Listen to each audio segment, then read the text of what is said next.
चलो last chapter AC के बाद, अल्टरनेटिंग करंट के बाद अब जो नया चैप्टर स्टार्ट कर रहे हैं, नया चैप्टर अपन स्टार्ट करेंगे ऑप्टिक्स। क्या स्टार्ट करेंगे? ऑप्टिक्स। ठीक है,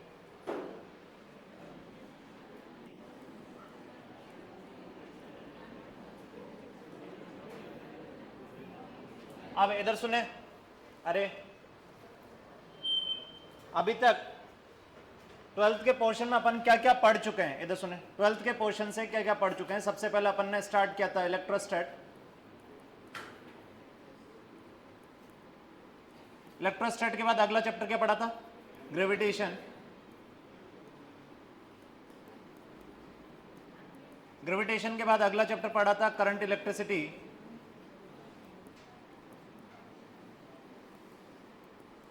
नेक्स्ट चैप्टर पढ़ा था कैपेसिटर।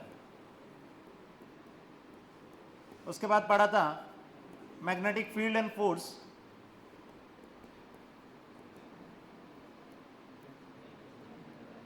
उसके बाद अपन ने पढ़ा था मैग्नेटिक प्रॉपर्टीज।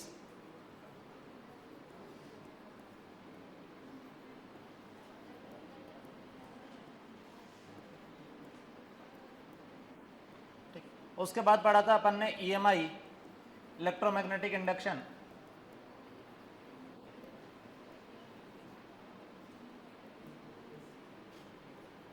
और लास्ट चैप्टर जो अभी पढ़े वो था एसी, अल्टरनेटिंग करंट।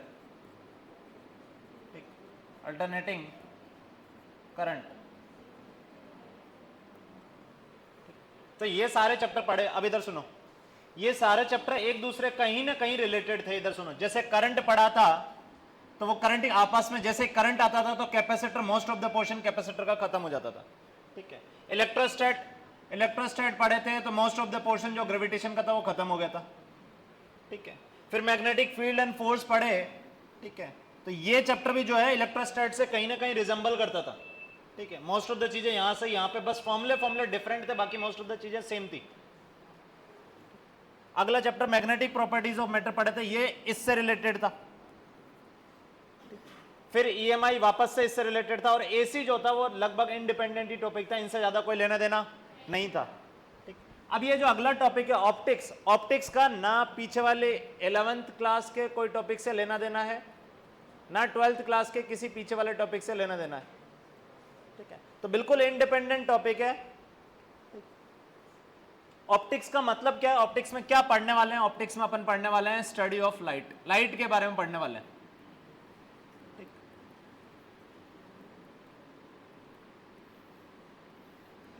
लाइट के बारे में पढ़ने वाले हैं, उसी को बोला अपन ने ऑप्टिक्स।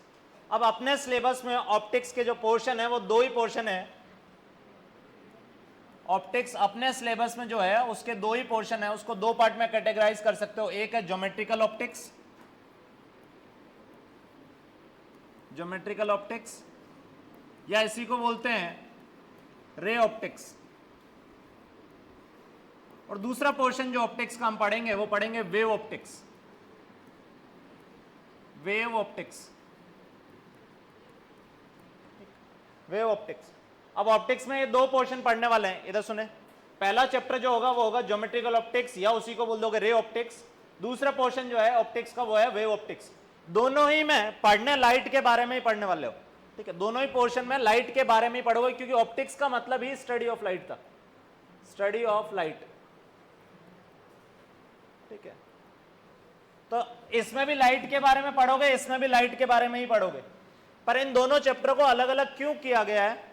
ठीक है, कि ये चैप्टर अलग है, ये चैप्टर अलग है, या ये सेगमेंट अलग है, ये सेगमेंट अलग है। ठीक है। तो ये लाइट को अपन दो अलग अलग पार्ट में इसलिए पढ़ रहे हैं। ठीक, इसको एक ध्यान से एक एक्सपेरिमेंट से समझना कि ये दो अलग अलग पोर्शन क्यों बनाए गए हैं। इधर सुने, जैसे मान लो ये अपने पास एक कार्डबोर्ड है। ठीक है, बोर्ड है मतलब सिंपली। ठीक है, लकड़ी का फट्टा। इस कार्डबोर्ड में एक होल कर रखा है, यहां पे एक। ठीक है, इस कार्डबोर्ड में अपन ने एक होल कर रखा है। जैसे यहां पे एक कार्डबोर्ड लूं, ठीक है, और उस कार्डबोर्ड में होल बना दूं। पीछे से यहां से लाइट आ रही है, पीछे से यहां से इस कार्डबोर्ड के पीछे से लाइट आ रही है ऐसे। पीछे से यहां से लाइट आ रही है, इस कार्डबोर्ड के सामने यहां पे एक और मैंने एक स्क्रीन रख दी, कार्डबोर्ड के सामने सामने एक स्क्रीन रख दी। अब होगा क्या, ये जो लाइट आ रही है, light most of the portion जो लाइट का है वो तो इस कार्डबोर्ड से टकरा के यहीं का यहीं रुक जाएगा, पर जो लाइट इस होल से पास करेगी क्या वो इधर चली जाएगी? हाँ कि ना? तो जो इस होल से लाइट पास करी, मान लो इस होल की डायमेंशन जो है वो मान लेता हूं ए है, इस होल की जो डायमेंशन है, डायमीटर जो है वो ए मान लिया, ठीक। तो यहां से लाइट जो आ रही है वो लाइट इस होल से पास करी और इस पे जाके एक शेडो बनाएगी, मतलब ठीक। तो यहां देखो तो यहां पे एक परछाई बनेगी, ठीक है। परछाई क्यों बनेगी? ऑब्वियस सी बात है, देखो यहां से यहां जो लाइट आ रही है, क्या ये वाली लाइट है यहां से यहां जा पाएगी क्या? नहीं, ये तो यहीं कहीं कार्डबोर्ड में रुक गई, पर जो इसके सामने सामने लाइट आ रही होगी क्या वो ऐसे चली जाएगी? तो हम क्या सोच रहे हैं, हम क्या एक्सपेक्ट कर रहे हैं कि लाइट जो है वो यहां से सीधी की सीधी ऐसे चली जानी चाहिए, ऐसे है,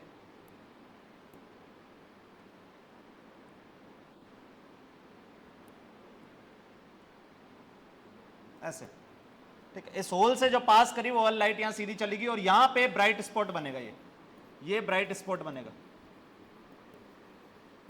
ब्राइट स्पॉट मतलब यहां लाइट आके गिर रही है, ये पोर्शन चमकेगा और बाकी सारा पोर्शन डार्क रहेगा, बाकी सारा पोर्शन जो है वो डार्क रहेगा, ठीक है, अंधेरा रहेगा, यहां कोई लाइट आके गिर ही नहीं रही। तो हुआ क्या, ये तो कॉमन सेंस है, ऑब्वियस सी बात है, यहां पे होल करोगे तो उस होल से लाइट गुजरी होगी, उसके सामने सामने जाके यहां पे एक ब्राइट स्पॉट बन गया होगा। अच्छा, अब क्या करा, इधर सुनो, ये जो होल की डायमीटर है, होल की डायमीटर है, ये होल की डायमीटर अपन कम करते रहे, ठीक है। होल की डायमीटर क्या करते रहे? कम करते रहे। होल की डायमीटर कम करने से क्या होगा, तुम क्या सोच रहे हो क्या होना चाहिए? होल की डायमीटर कम करूंगा तो यहां पे जो ब्राइट स्पॉट बन रहा है ये भी कम होना चाहिए, ठीक है। ये तो कॉमन सेंस है, छोटी सी बात है कि भाई यहाँ पे होल का डायमीटर बड़ा रखूंगा तो यहाँ बड़ा स्पॉट बनेगा, यहाँ छोटा रखूंगा तो ये छोटा स्पॉट बनेगा, और जैसे जैसे मैं इसका डायमीटर कम करते जाऊंगा, कम करते जाऊंगा, कम करते जाऊंगा, यहाँ पे जो ब्राइट स्पॉट बन रहा है इसकी भी डायमीटर जो है या इसकी भी साइज जो है वो छोटी होती जाएगी, होती जाएगी, होती जाएगी, ठीक। पर एक इंटरेस्टिंग फिनोमेना होता है, इंटरेस्टिंग फिनोमेना क्या होता है कि जब इसकी डायमीटर या इसकी जो ये साइज है होल की, ये होल की साइज अगर लाइट की वेवलेंथ के कंपैरिजन में आ जाए, क्या बोला मैंने, ये ए क्या है, इस होल का डायमीटर, इस होल की साइज जो है ये जो डायमीटर है ये ए है, और ये लैम्डा क्या है, लाइट की वेवलेंथ, लाइट की वेवलेंथ, ये है वेवलेंथ ऑफ लाइट।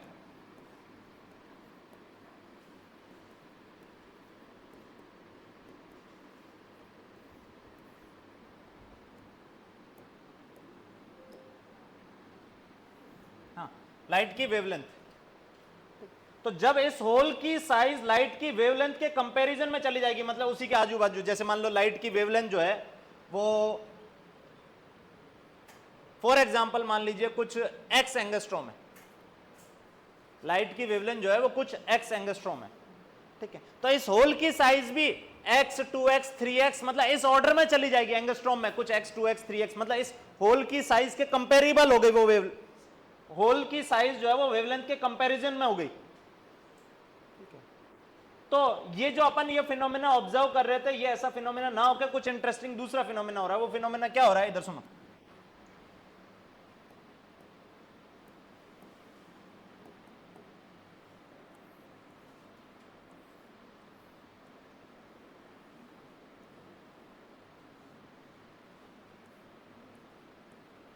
अगर ए जो है वो कंपेरेबल है लैम्डा के तो क्या हो रहा होगा, इधर सुने,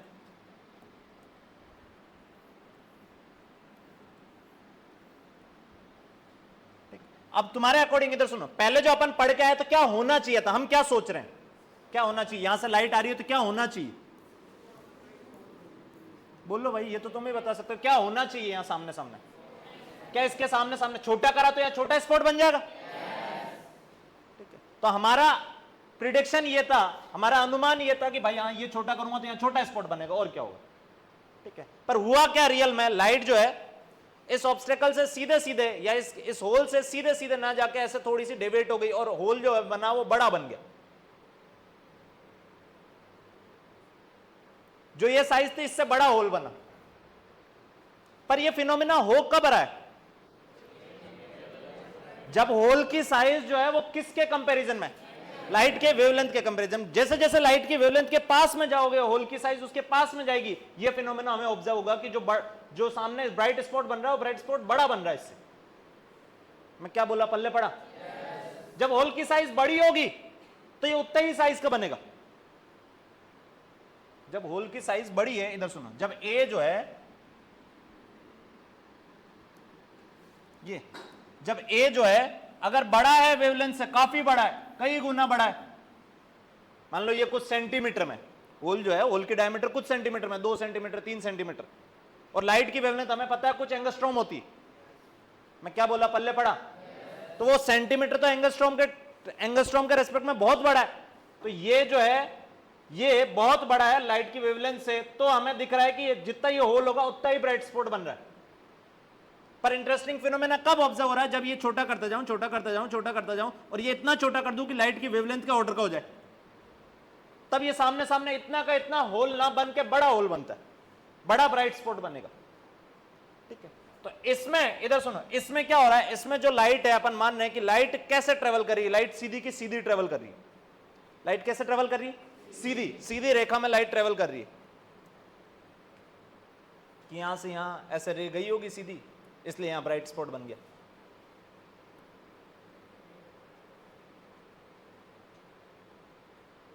ऐसे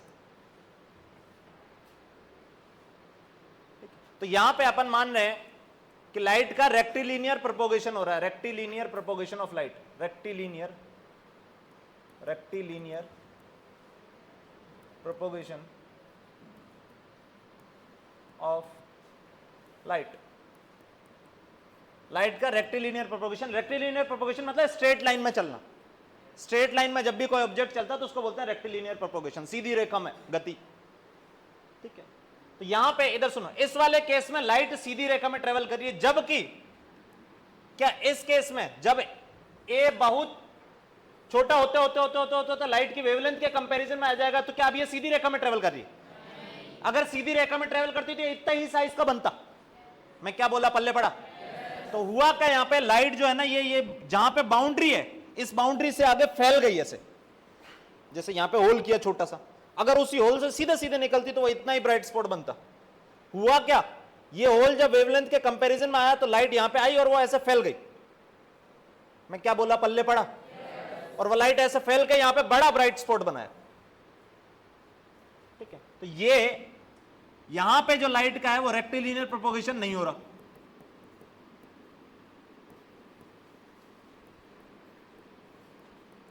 ये लाइट का रेक्टिलिनियर प्रोपोगेशन नहीं है। तो लाइट की स्टडी जो अपन ने 2 पार्ट में डिवाइड करी थी, कौन कौन सा चैप्टर? एक ज्योमेट्रिकल ऑप्टिक्स और एक वेव ऑप्टिक्स। तो ज्योमेट्रिकल ऑप्टिक्स का मतलब हम मानेंगे कि लाइट जो है वो स्ट्रेट लाइन में ट्रेवल कर रही है, मतलब ज्योमेट्रिकल ऑप्टिक्स में हम ये पढ़ने वाले हैं, लाइट सीधी रेखा में ट्रेवल कर रही होगी, वो हम ज्योमेट्रिकल ऑप्टिक्स में पढ़ेंगे। और लाइट जब भी किसी ऑब्स्टेकल, किसी से टकरा के बेंड हो जा रही है, मुड़ जा रही है, ठीक है, या ऐसे इस ऑब्स्टेकल में देखो ना, यहाँ पे कॉर्नर पे टकराई और लाइट मुड़ी होगी। इधर सुनो, यहाँ पे लाइट ऐसे आई, कॉर्नर पे टकराई होगी और ऐसे फैली होगी, क्या यहाँ पे लाइट स्ट्रेट लाइन में ट्रेवल कर रही? तो ये जो फिनोमेना है ये अपन पढ़ेंगे वेव ऑप्टिक्स में।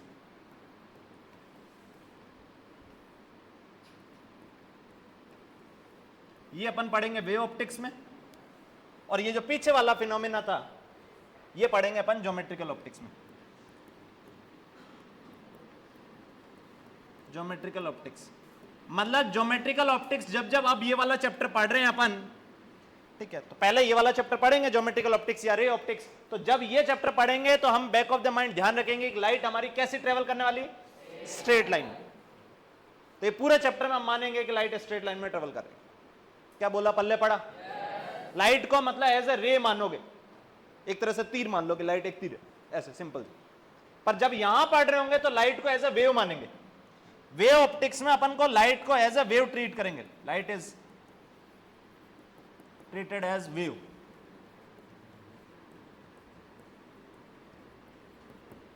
क्या ज्योमेट्रिकल ऑप्टिक्स में हम लाइट को वेव मानेंगे? ज्योमेट्रिकल ऑप्टिक्स में हम लाइट को वेव मानने वाले? हम पार्टिकल मानेंगे, जैसे पार्टिकल सीधी रेखा में ट्रेवल करता है वैसे। क्या बोला, पल्ले पड़ा? तो लाइट के दो अलग अलग नेचर के बेसिस पे हमने इसको डिवाइड करा। पहला हमने पार्टिकल नेचर पे पढ़ेंगे और फिर उसके बाद वेव नेचर पे पढ़ेंगे। क्या बोला, पल्ले पड़ा? तो ये दो अलग अलग चैप्टर हैं। पहले हम ज्योमेट्रिकल ऑप्टिक्स या इसको बोलते हैं रे ऑप्टिक्स ये पढ़ने वाले हैं। ज्योमेट्रिकल ऑप्टिक्स कब वैलिड है, ये क्वेश्चन बन जाता है। ज्योमेट्रिकल ऑप्टिक्स कब वैलिड है? पूरी कहानी उसी पे सुनाया। वो फिनोमेना, स्ट्रेट लाइन में चलने वाला फिनोमेना कब वैलिड था? जब जिस ऑब्स्टेकल या होल से लाइट पास कर रही है उसकी साइज वेवलेंथ से बहुत बड़ी होगी तो वो ज्योमेट्रिकल ऑप्टिक्स वैलिड है। पर अगर उसी की साइज, ऑब्स्टेकल की साइज या होल की साइज अगर वेवलेंथ के कंपैरिजन में आ जाएगी तो ज्योमेट्रिकल ऑप्टिक्स वैलिड है। तब हम कौन सी ऑप्टिक्स का सहारा लेंगे? Wave optics. क्या समझ में आया? पहला फिनोमेना यहाँ, ये पहली चीज हमें क्लियर हो गई कि अच्छा भाई ये कौन सा ज्योमेट्रिकल ऑप्टिक्स क्या है, वेव ऑप्टिक्स क्या है। ठीक है, अब हमारे लिए जो चैप्टर है वो है ज्योमेट्रिकल ऑप्टिक्स। पहले ज्योमेट्रिकल ऑप्टिक्स पढ़ेंगे। लगभग 20-25 दिन का चैप्टर है। इधर सुने, 20 दिन का, इधर सुने। ठीक है, बड़ा चैप्टर है ज्योमेट्रिकल ऑप्टिक्स, या इसी को बोल देगा अपन रे ऑप्टिक्स। ठीक है, कंपैरेटिवली पता नहीं बच्चों को क्यों टफ लगता है ये चैप्टर, पर ये टफ नहीं है, ये टफ गारंटेड नहीं है। मेरे को फिजिक्स में सबसे इजी चैप्टर ये लगता है। ठीक है, अभी तक जो पढ़े उसमें सबसे इजी चैप्टर ही ये है। बस इसमें ये चाहिए, इधर सुनो, इसमें ये चाहिए कि शुरुआत के 4 से 5 लेक्चर, कितने? 4 से 5 लेक्चर वो पूरे सही से समझ में आने चाहिए। ऑप्टिक्स का पूरा खेल ही शुरुआत के 4 से 5 लेक्चर में, उसके बाद चीजें रिपीट होती। अगर मान लो ये 20 लेक्चर का चैप्टर है तो 20 लेक्चर में से शुरुआत के 5 लेक्चर अगर तुमने समझ लिए, बाकी वाले ऐसे हलवे लगेंगे, मतलब क्या है, कुछ नहीं है। ठीक है, पर अगर वो 5 नहीं समझ में आए तो आगे कुछ भी चैप्टर में समझ में आने वाला नहीं है, तुम्हें पता ही नहीं पड़ता रहेगा, तुम गलतियां करते रहोगे। ठीक, और मोस्ट ऑफ द ये चैप्टर जो है पूरा का पूरा न्यूमेरिकल बेस है, थ्योरेटिकल बहुत ही कम क्वेश्चन आएंगे, चांस मतलब बहुत ही रेयर है कि थ्योरेटिकल क्वेश्चन हिस्सा है। ठीक, अब रे ऑप्टिक्स या ज्योमेट्रिकल ऑप्टिक्स पढ़ते हैं। इसको पढ़ने से पहले एक चीज इधर सुनो। अगर मैं ऑब्जेक्ट्स को देखूं अपने सराउंडिंग में, जो भी ऑब्जेक्ट हैं, जो भी वस्तुएं,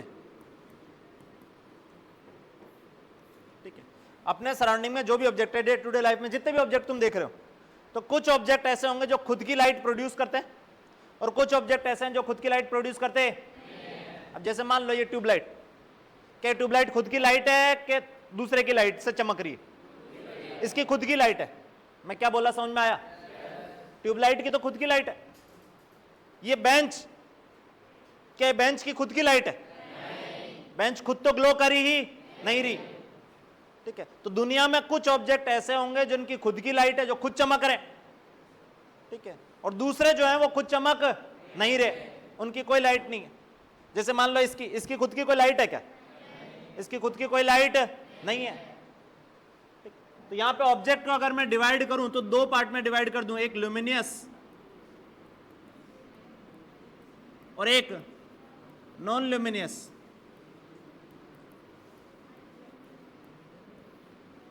ल्यूमिनियस ऑब्जेक्ट का मतलब वो ऑब्जेक्ट जिनकी खुद की लाइट होती है, जैसे for example sun. Sun luminous के non luminous? Sun luminous. Bulb luminous. Candle, candle मतलब अगर वो जो मोमबत्ती, अरे ल्यूमिनियस के नॉन ल्यूमिनियस? ल्यूमिनियस, उसकी खुद की लाइट होती है।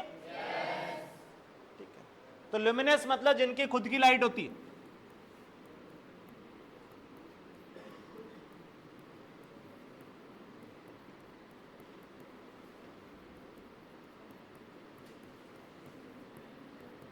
और नॉन ल्यूमिनियस मतलब इनकी खुद की कोई लाइट होती नहीं है, जैसे टेबल, चेयर, खुद की कोई लाइट नहीं है।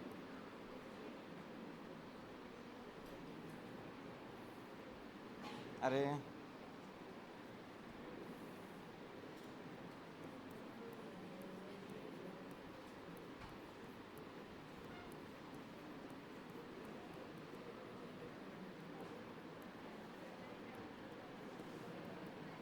ठीक है, जैसे एग्जांपल में मान लो टेबल, चेयर,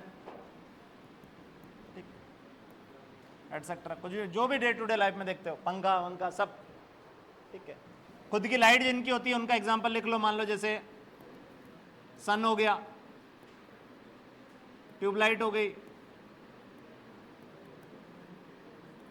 कैंडल हो गई, ठीक है। तो ये सारे के सारे ल्यूमिनस और नॉन ल्यूमिनस है। तो ऑब्जेक्ट दो प्रकार के हैं, एक ल्यूमिनस जिनकी खुद की लाइट होती है और एक नॉन ल्यूमिनस जिनकी खुद की कोई लाइट होती नहीं है। अब इधर सुनो, इनकी खुद की कोई लाइट नहीं है तो ये हमें दिखाई कैसे दे रहे हैं, ध्यान सुनना।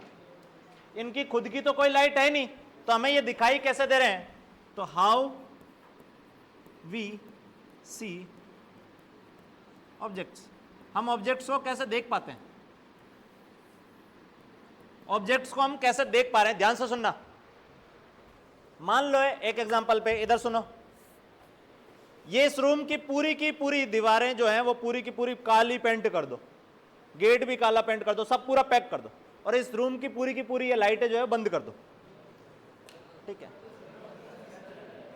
काला पेंट कैसे करोगे, तो ये पूरा रूम अगर एक तरह से पैक कर दो और ये लाइटें बंद कर दो, क्या ये बोतल तुम्हें दिखाई देगी?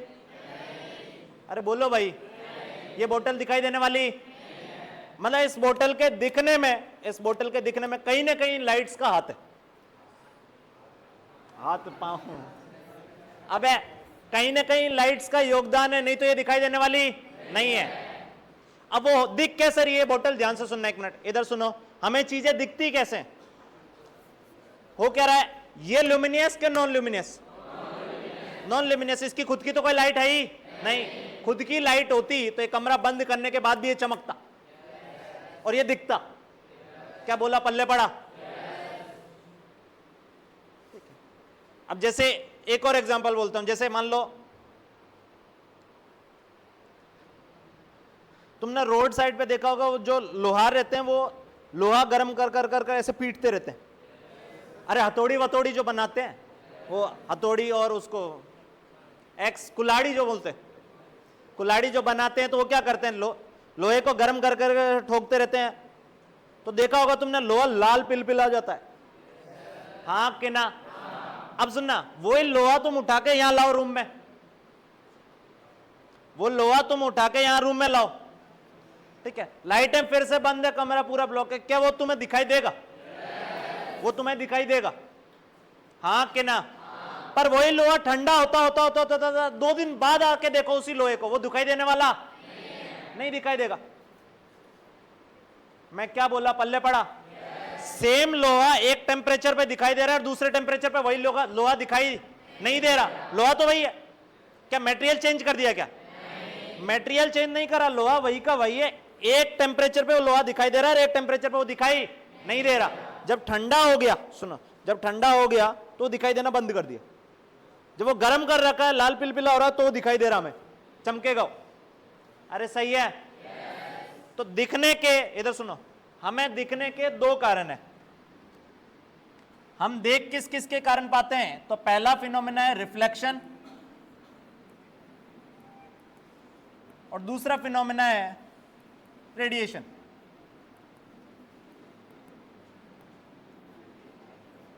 हम 2 फिनोमेना के कारण चीजें देख पाते हैं, एक रिफ्लेक्शन और एक रेडिएशन। अब सुनो, पहले मैं रिफ्लेक्शन समझाता हूं कि इससे चीजें कैसे दिखती है। इधर देखो, जैसे ये बोतल है, इधर सुने, ये बोतल है, कमरा बंद, ठीक है, लाइटें बंद, ये बोतल दिखाई देने वाली?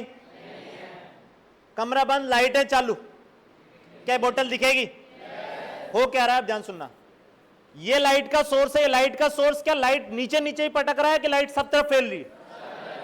तुम खुद सोच के देख लो, अगर मान लो ये अकेली ट्यूब लाइट जलाऊं और पूरे कमरे में अंधेरा है, सिर्फ ये अकेली जलाऊं, तो क्या नीचे नीचे लाइट होगी कि हर जगह, क्या हर जगह लाइट आ जाएगी? वहां ज्यादा होगी, बाकी हर जगह कम होगी, पर होगी लाइट हर जगह। तो इसका मतलब इस ट्यूबलाइट की कुछ लाइट इस पे आके गिर रही है कि नहीं गिर रही? बोलो भाई, गिर रही है, हर पॉइंट पे लाइट आके गिर रही है, इस बोतल के हर पॉइंट पे इससे लाइट आके गिर रही हो। अरे सही है। अब सुनना, वहां से लाइट आई, इस पे टकराई, अब जब इस पे टकराई वो लाइट ऐसे फैलेगी, अरे यहां रिफ्लेक्शन होगा, यहां क्या होगा? रिफ्लेक्शन। लाइट यहां से आई, इस पे फैली और टकरा के ऐसे फैल जाएगी। अब वो जो लाइट फैली वो तुम्हारी आंखों पे जा रही है, मेरी आंखों पे जा रही है, इनकी आंखों पे जा रही है, सबकी आंखों पे जा रही होगी लाइट। मैं क्या बोला, पल्ले पड़ा? जो यहां से लाइट आई वो यहां पे टकराई, वो टकराने के बाद वो फैली होगी, और वो फैलने के बाद अपनी आंखों पे जा रही है, तो हमें प्रतीत हो रहा है कि अच्छा लाइट यहां से आ रही है। हमारी आंखों को लाइट वहां से आती हुई दिख रही है कि यहां से? बोलो भाई, यहां से। कि ये खुद की लाइट प्रोड्यूस कर रहा है? ये खुद की कोई लाइट प्रोड्यूस, इसके पास लाइट आई कहां से? वो तो सोर्स से आई। सोर्स से लाइट आई, यहां पकड़ पड़ी और फैल गई। फैली हुई लाइट हमारी आंखों पे जा रही है, तो हमें ये दिखाई दे रहा है। अगर मान लो मैं इधर मुड़ जाऊं, क्या अब यहां पे लाइट आके गिर रही है कि नहीं गिर रही? क्या वो फैल रही है कि नहीं फैल रही? पर वो मेरी आंखों पे जा, तो इसलिए वो दिखाई नहीं दे रहा। अरे क्या बोला, समझ में आया? हाँ, यही रीजन है, इसलिए दिखाई नहीं दे रहा हो। अरे सही है।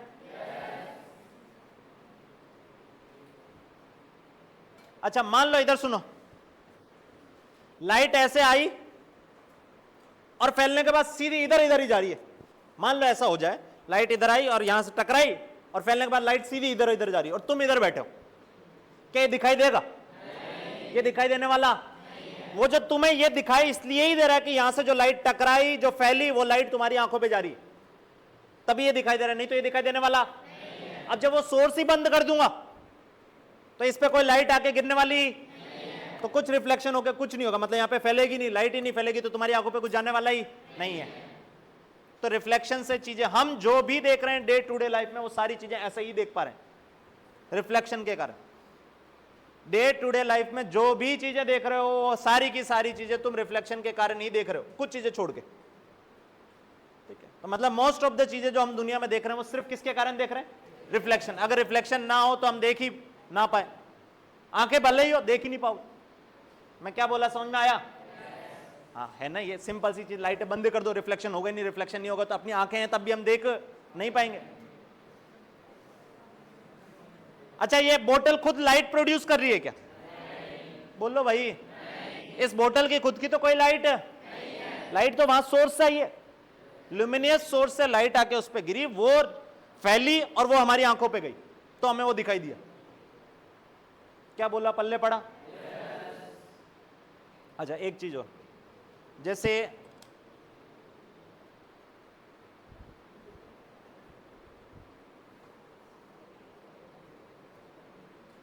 तुमने येलो कलर पहन रखा है, कौन सा कलर पहन रखा है? येलो।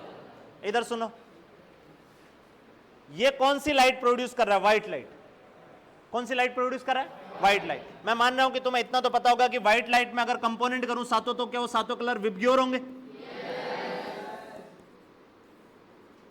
ठीक है, और विबग्योर में पता है यहां से यहां जाऊंगा तो एनर्जी बढ़ती है। एनर्जी क्या होती है? बढ़ती है। एनर्जी बढ़ेगी, फ्रीक्वेंसी बढ़ेगी और वेवलेंथ घटेगी।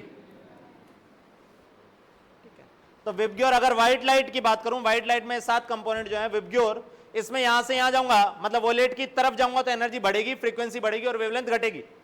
ठीक है, तुमने कौन सा कलर पहन रखा है? बोलो भाई। तो लाइट तो वहां से आई, वहां से क्या येलो लाइट आ रही है? वहां से कौन सी लाइट आ रही है? बोलो भाई। व्हाइट लाइट आई, तुम पे गिरी, और तुम पे गिरने के बाद लाइट वो हर तरफ डिफ्यूज हुई होगी। क्या बोला, समझ में आया?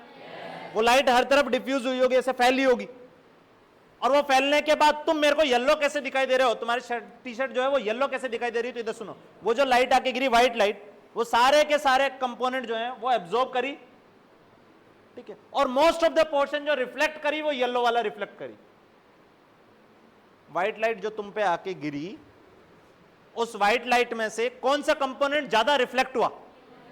बोलो भाई, येलो वाला। ये वाला जो कंपोनेंट है ये ज्यादा रिफ्लेक्ट हुआ। ठीक है, बाकी most of the portion absorb हो गए। अरे सही है, most of the portion absorb हो गए, इसका मतलब क्या है? सिर्फ ये येलो लाइट ज्यादा रिफ्लेक्ट हुई है, तो ये तुम्हें कलर, मेरे को कलर कौन सा दिखाई देगा? येलो। क्या बोला, पल्ले पड़ा? हाँ कि ना? अब कोई चीज ब्लैक दिख रही है, इसका मतलब? ब्लैक दिख रही है, इसका मतलब क्या? इस पे यहां से व्हाइट लाइट आके गिर रही है कि नहीं गिर रही?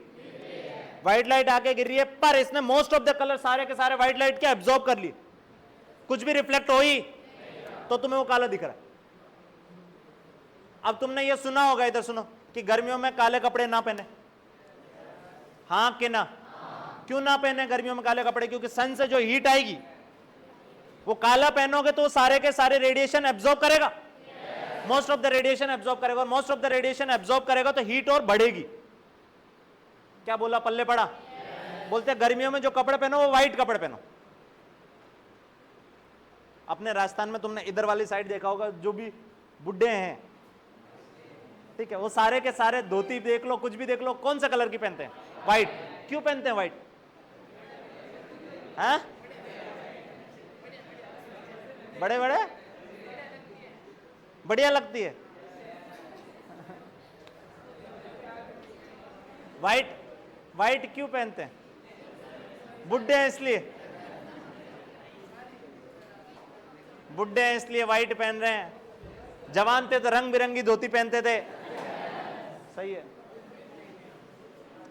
जवान थे तो किसी दिन लाल पहन के जा रहे हैं और किसी दिन हरी, मस्त ऐसे रंग बिरंगे होके जा रहे हैं कि आज तो इस ब्याह में जाएंगे और उधर वाली कोई आएगी तो महिलाओं को रिझाने के लिए रंग बिरंगे कपड़े पहन के जाया करते थे। क्या ऐसा होता था क्या? तुम्हारे यहीं होता होगा, ठीक है। मेरे दादा तो व्हाइट ही पहन के जाते थे भाई, ठीक है। इधर सुनो, अरे तो व्हाइट किस लिए पहनते थे? अपना ये जो पोर्शन है ये डेजर्ट वाला पोर्शन है, ठीक है, और डेजर्ट वाला पोर्शन है मतलब यहाँ टेम्परेचर नॉर्मल जो प्लेटू वगैरह है, ठीक है, जो दूसरी जगह उससे यहाँ पे टेम्परेचर ज्यादा होगा, गर्मी यहाँ पे ज्यादा होगी। और गर्मी में सबसे इफेक्टिव कलर कौन सा है? व्हाइट, जो कुछ भी एब्जॉर्ब करने वाला नहीं है, कम रेडिएशन एब्जॉर्ब करेगा। व्हाइट देखने का मतलब क्या? यहां से लाइट आई और मोस्ट ऑफ द पोर्शन वापस रिफ्लेक्ट हो गई, तो वहां पे हीट एब्जॉर्ब ही नहीं हुई, हीट ऑब्जर्व नहीं हुई, इसलिए हम व्हाइट ज्यादा पहनते हैं। मैं क्या बोला, समझ में आया? तो ये पहला फिनोमेना समझ में आया होगा कि रिफ्लेक्शन के कारण चीजें दिखती क्यों हैं, ठीक है। अब रिफ्लेक्शन में ध्यान सुनो, रिफ्लेक्शन दो प्रकार का है। अरे रिफ्लेक्शन दो प्रकार का है, एक रेगुलर रिफ्लेक्शन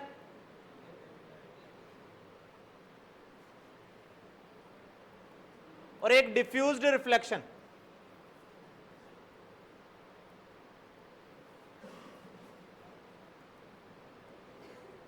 इधर सुने, अरे छोटी छोटी चीजें, इनसे थ्योरेटिकल बन जाता है कभी कभी। इधर सुनो, एक रेगुलर रिफ्लेक्शन, एक डिफ्यूज्ड रिफ्लेक्शन। रेगुलर रिफ्लेक्शन का मतलब क्या है? रेगुलर रिफ्लेक्शन का मतलब ये हुआ कि अगर पैरेलल बीम ऑफ लाइट आ रही है,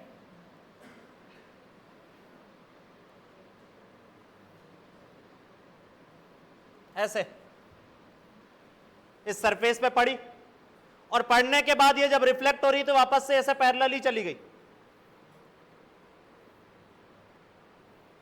मतलब स्मूथ प्लेन सरफेस से, स्मूथ प्लेन सरफेस से अगर रिफ्लेक्शन हो रहा है, ठीक है, तो उसको बोलोगे रेगुलर रिफ्लेक्शन।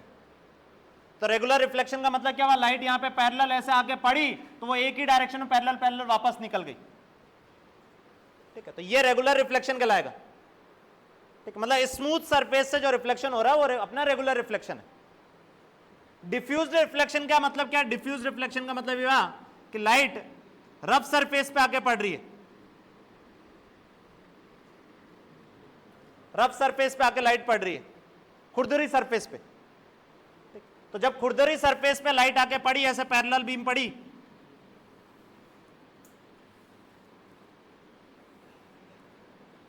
तो ये एक इधर भग गई, एक इधर भग गई, एक इधर भग गई, ऐसे। क्या ये पैरेलल बीम आके पड़ी, ये वापस से पैरेलल रिफ्लेक्ट हो रही है?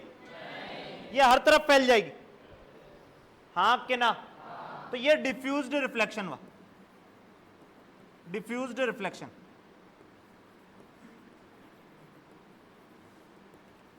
अब इधर सुनना,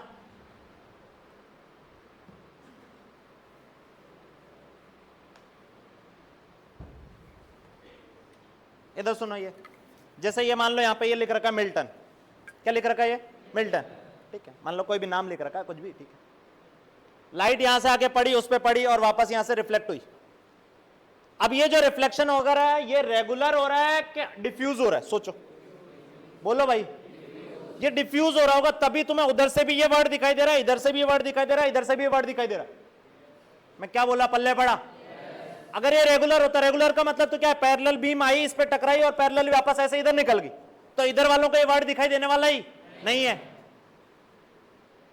तो हमारी डे टू डे लाइफ में जो चीजें दिखती है वो रिफ्लेक्शन के कारण दिख रही है। और कौन से रिफ्लेक्शन के कारण?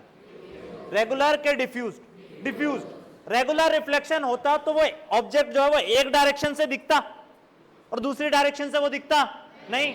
जिधर रिफ्लेक्टेड लाइट पहुंचती उधर से तो वो दिखता, पर जिधर रिफ्लेक्टेड लाइट पहुंचती नहीं उधर से वो ऑब्जेक्ट दिखता ही। अब जैसे सुनो, यहां पे लाइट आके गिरी ऐसे और ये ऐसे निकल गई, मैं इधर आंख लगा के बैठा रहूंगा तो मेरे को ये दिखाई देगा,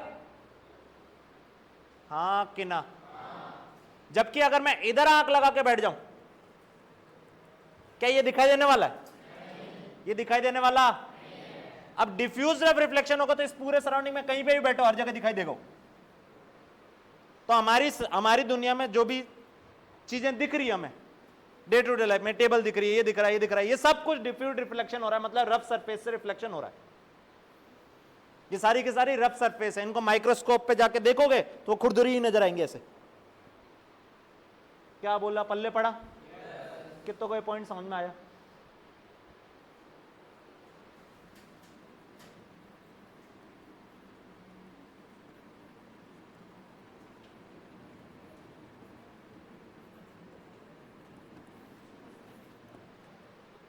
चलो ठीक है। अब दूसरा कारण दिखने का रेडिएशन। दूसरा कारण दिखने का रेडिएशन। मेरे को पहले इलेक्ट्रोमैग्नेटिक स्पेक्ट्रम बताओ जल्दी से।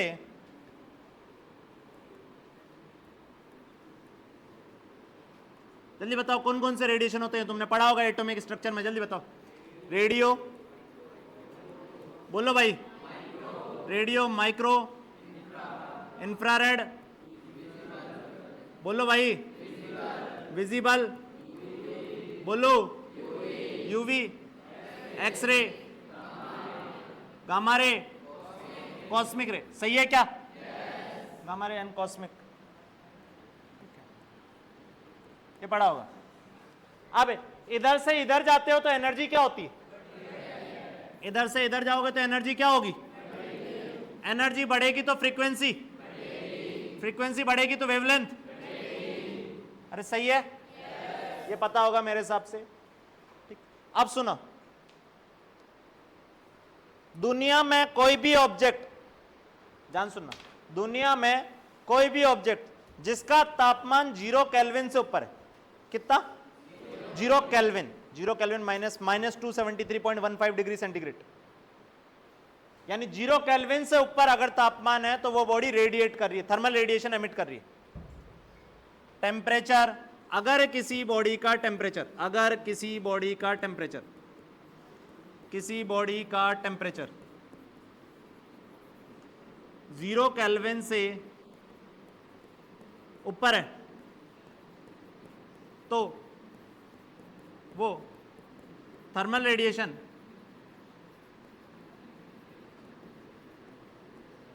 एमिट कर रही होगी।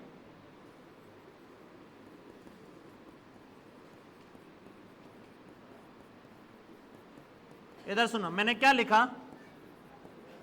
अगर किसी बॉडी का तापमान, अगर किसी बॉडी का तापमान 0 केल्विन से ऊपर है, 0 केल्विन से ज्यादा है, तो वो body continuously thermal radiation emit कर रही होगी। अब हम जो जिस तापमान पे बैठे हैं वो रूम टेम्परेचर है, रूम टेम्परेचर मान लो 25 डिग्री है, 27 डिग्री है, 30 डिग्री। 25 डिग्री पे हम थर्मल रेडिएशन एमिट कर रहे होंगे कि नहीं कर रहे होंगे? हम नहीं, कोई भी ऑब्जेक्ट, मैंने बोला दुनिया का कोई भी ऑब्जेक्ट, ये हर चीज थर्मल रेडिएशन एमिट कर रही है। ठीक है, तो रूम टेम्परेचर पर जो रेडिएशन एमिट किए जाते हैं वो मोस्टली इसमें लाई करते हैं, इस रीजन में। मतलब अभी जो मैं थर्मल रेडिएशन एमिट कर रहा हूं वो कौन से नेचर के?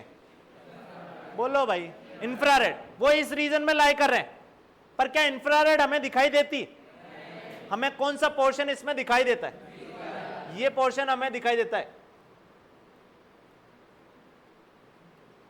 We can see this visible region, ये विजिबल रीजन ही हम देख सकते हैं, बाकी इसमें और कुछ भी दिखाई देने वाला ना हम यूवी देख सकते हैं, ना माइक्रो, ना रेडियो, ना एक्सरे, गामा, कुछ नहीं। हम सिर्फ ये विजिबल रीजन देख सकते हैं। विजिबल को भी सब डिवाइड करोगे तो विब्ग्योर। उल्टा इसलिए लिखा है, इसकी एनर्जी ज्यादा है, इधर से इधर जाते हो तो एनर्जी बढ़ती है ना, तो इसलिए। तो ये रीजन हम देख पाएंगे, ये रीजन नहीं देख सकते, ये भी नहीं देख सकते, ये भी नहीं देख सकते, ये भी नहीं देख सकते। पर अभी जो रेडिएशन, मैं थर्मल रेडिएशन अभी एमिट कर रहा हूं कि नहीं कर रहा? बोलो। मैं थर्मल रेडिएशन एमिट कर रहा हूं, पर वो कौन से रीजन में लाई कर रहे हैं? इंफ्रारेड में। अब जैसे जैसे टेम्परेचर बढ़ाओगे, रेडिएशन जो एमिट होंगे उनकी एनर्जी बढ़ती जाएगी, मतलब वो इंफ्रारेड से इधर की तरफ शिफ्ट होंगे। इंफ्रारेड, अभी रूम टेम्परेचर पे जो रेडिएशन है वो इंफ्रारेड में एमिट हो रहे हैं, पर इंफ्रारेड हमें दिखाई नहीं देता। तो अभी तुम मेरे को कैसे दिखाई दे रहे हो? फिर रेडिएशन तो तुम्हारे दिखाई नहीं दे रहा, तो कैसे दिखाई दे रहे हो? रिफ्लेक्शन के कारण। लाइटें बंद कर दो तो तुम दिखाई देना बंद हो जाओगे। ठीक है, तो इंफ्रारेड रेडिएशन तुम एमिट कर रहे हो, हां, पर वो इंफ्रारेड मेरे को दिखाई नहीं देते। अब क्या करा? टेम्परेचर बढ़ाया। टेम्परेचर बढ़ाओगे तो रेडिएशन इंफ्रारेड से किस में आ जाएंगे? विजिबल रीजन में। और विजिबल में भी सबसे कम एनर्जी किसकी है? बोलो भाई, रेड की। तो सबसे पहले लाल कलर दिखाई देगा। जो लोहा देखा होगा तुमने गर्म करते तो उसमें सबसे पहले कलर कौन सा आता है? लाल। फिर वो ऑरेंज, येलो, ऐसे जा रहा है। मैं क्या बोला, समझ में आया? ब्लू की तरफ। जब ये और भी इजी है, देखो इधर सुनो, गैस जलाओ, उस पर चाकू, वो बहुत जल्दी गर्म हो जाएगा। चाकू ऐसे रखना, देखना लाल नीला फटाक से हो जाएगा। तो ठीक है, तो ये चाकू पहले इंफ्रारेड रेडिएशन एमिट कर रहा था, टेम्परेचर बढ़ाऊंगा तो वो विजिबल रीजन में रेडिएशन एमिट करने लग जाएगा। और जैसे विजिबल रीजन में रेडिएशन एमिट करने लगा, वो हमें दिखना स्टार्ट होगा कि नहीं होगा? होगा। अब जो वो लोहा बताया था शुरुआत में, गर्म करके वो लोहा रखोगे, तो जब वो गर्म करके रखा होगा तो वो रेडिएशन जो एमिट कर रहा है, थर्मल रेडिएशन एमिट कर रहा है, वो कौन से रीजन में? विजिबल। इसलिए वो लोहा दिख रहा था बिना लाइट के भी। पर अगर वो लोहा धीरे धीरे ठंडा हो जाएगा, मतलब टेम्परेचर डाउन हो गया, टेम्परेचर डाउन हुआ, उसका रेडिएशन फिर से क्या इस रीजन में कूद गया? और फिर से इस रीजन में कूद गया, इसका मतलब फिर से इस रीजन में कूद गया, इसका मतलब फिर से वो बिना रिफ्लेक्शन के दिखने वाला नहीं है। रेडिएशन से अकेले से नहीं दिखेगा। तो हमें दिखने के दुनिया में दो ही कारण है, एक रिफ्लेक्शन और एक radiation. Normally day to day life में किसके कारण दिखती है? रिफ्लेक्शन। रेडिएशन बहुत ही कम है। क्या बोला, पल्ले पड़ा? कितनों को यहां तक समझ में आया? ठीक है,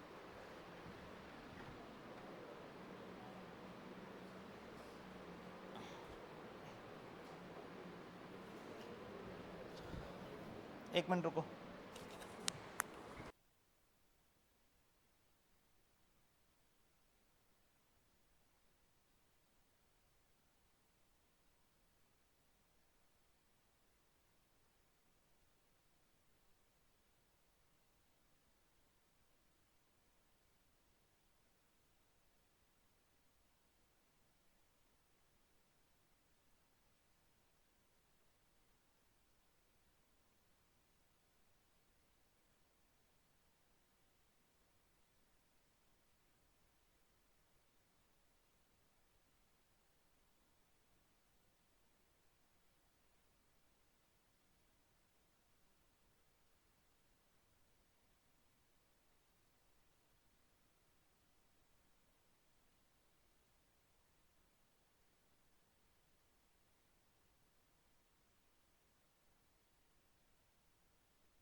ठीक है, बेसिक बेसिक इंट्रोडक्शन अपन ने देख लिया। अब स्टार्ट करते हैं चैप्टर। चैप्टर में अपन क्या पढ़ेंगे, इधर सुनो।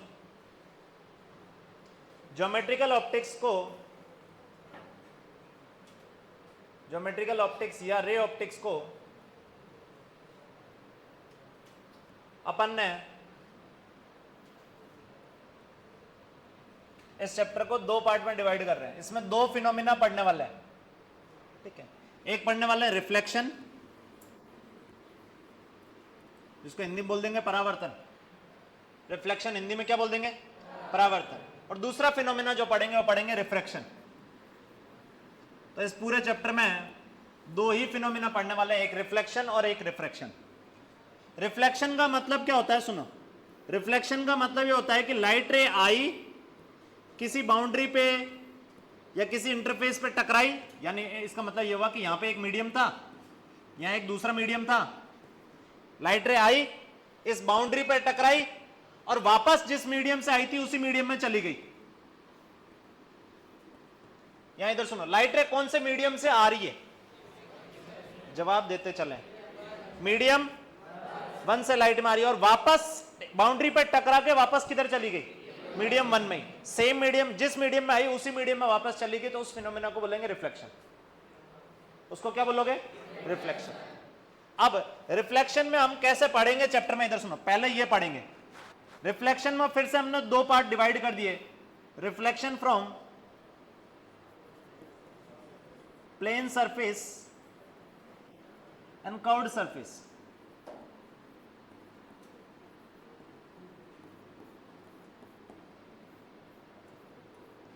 रिफ्लेक्शन पढ़ेंगे। रिफ्लेक्शन क्या होता है देख लिया, जिस मीडियम से आई उसी मीडियम वापस चलेगी, उसको रिफ्लेक्शन बोल देंगे।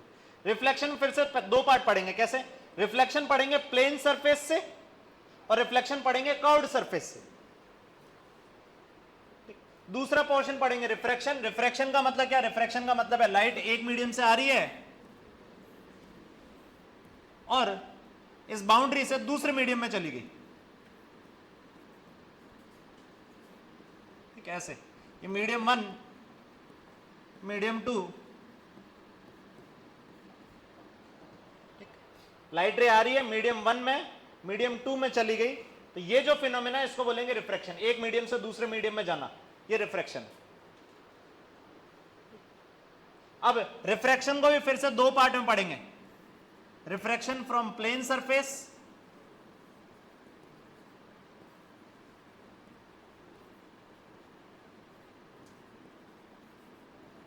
and refraction from curved surface.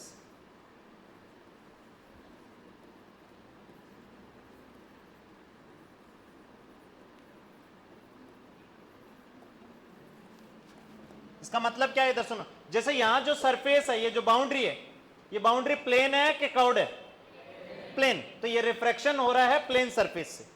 पर अगर यही बाउंड्री ऐसे होती, मान लो ये, और ऐसे लाइट रे आती और ऐसे दूसरे मीडियम में चली गई, ऐसे, ये रिफ्रैक्शन हो रहा है कि रिफ्लेक्शन, बोलो भाई, क्या ये रिफ्रैक्शन हो रहा है? और रिफ्रैक्शन हो रहा है, लाइट एक मीडियम से दूसरे मीडियम में जा रही है, और ये जो सतह है जिससे रिफ्रैक्शन हो रहा है, ये प्लेन है कि कर्व्ड है? कर्व्ड। तो ये इसका पोर्शन। क्या बोला, पल्ले पड़ा? तो हम चैप्टर कहां से स्टार्ट करेंगे, रिफ्लेक्शन। रिफ्लेक्शन में भी पहला कौन सा पढ़ेंगे, प्लेन सरफेस से रिफ्रैक्शन। फिर क्या पढ़ेंगे, कर्व्ड सरफेस से रिफ्रैक्शन। फिर पढ़ेंगे रिफ्रैक्शन। रिफ्रैक्शन में भी पहले पढ़ेंगे प्लेन सरफेस से रिफ्रैक्शन, फिर कर्व्ड सरफेस से रिफ्रैक्शन, और ये चैप्टर कंप्लीट हो जाएगा। इतना ही है, ठीक है। तो ये पूरे के पूरे चैप्टर में यही पढ़ने वाला है। रिफ्लेक्शन पढ़ेंगे प्लेन सरफेस से, रिफ्लेक्शन पढ़ेंगे कर्व्ड से, रिफ्रैक्शन पढ़ेंगे प्लेन से, रिफ्रैक्शन पढ़ेंगे कर्व्ड से। इसका मतलब दो मेजर फिनोमिना क्या क्या पढ़ने वाले हैं, एक रिफ्लेक्शन और एक रिफ्रैक्शन, एक रिफ्लेक्शन और एक रिफ्रैक्शन। स्टार्ट करते हैं।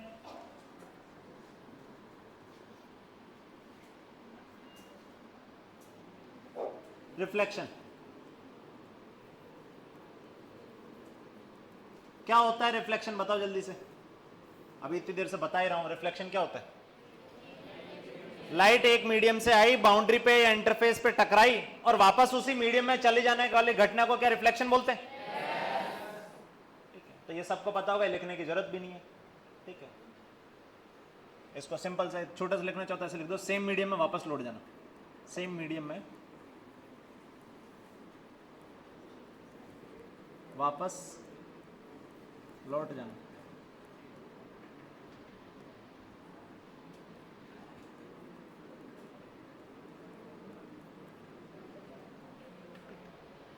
अब देखो रिफ्लेक्शन के दो बेसिक नियम है, रिफ्लेक्शन के दो बेसिक नियम है। पहला नियम, एंगल ऑफ इंसिडेंस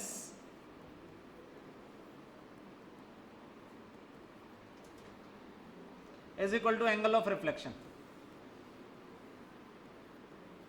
सर ये क्या है, पता ही नहीं पड़ा हमने तो। इधर सुनो, कुछ नहीं, क्या ये कक्षा 10वीं में पढ़े थे? गारंटेड पढ़े, हो ही नहीं सकता बिना इसके 10वीं पास कर लिए। ठीक है, तो angle of incidence is equal to angle of reflection. इसका मतलब क्या है, ध्यान सुनो, इधर सुनो।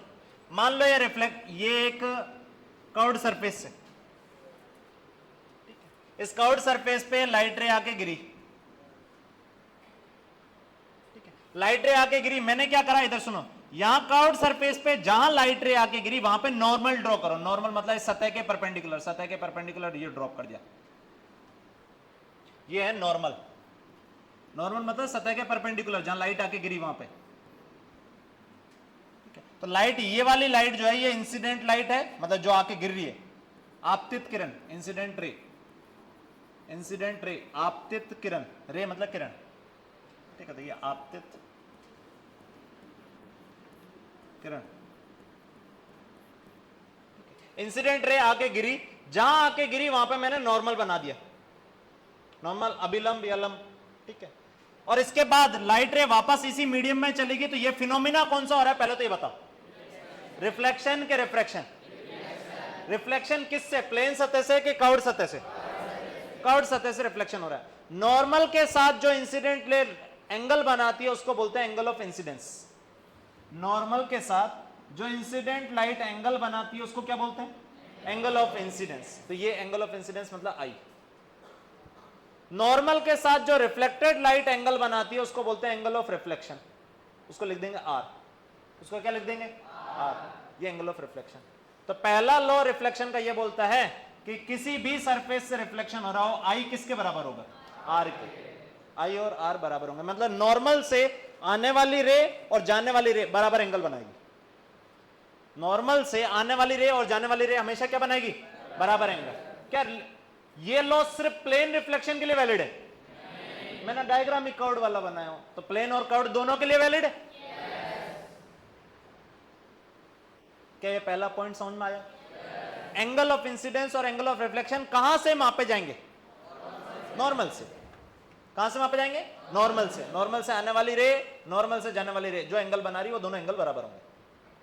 क्या ध्यान रखोगे? दूसरा point, incident ray, reflected ray and normal,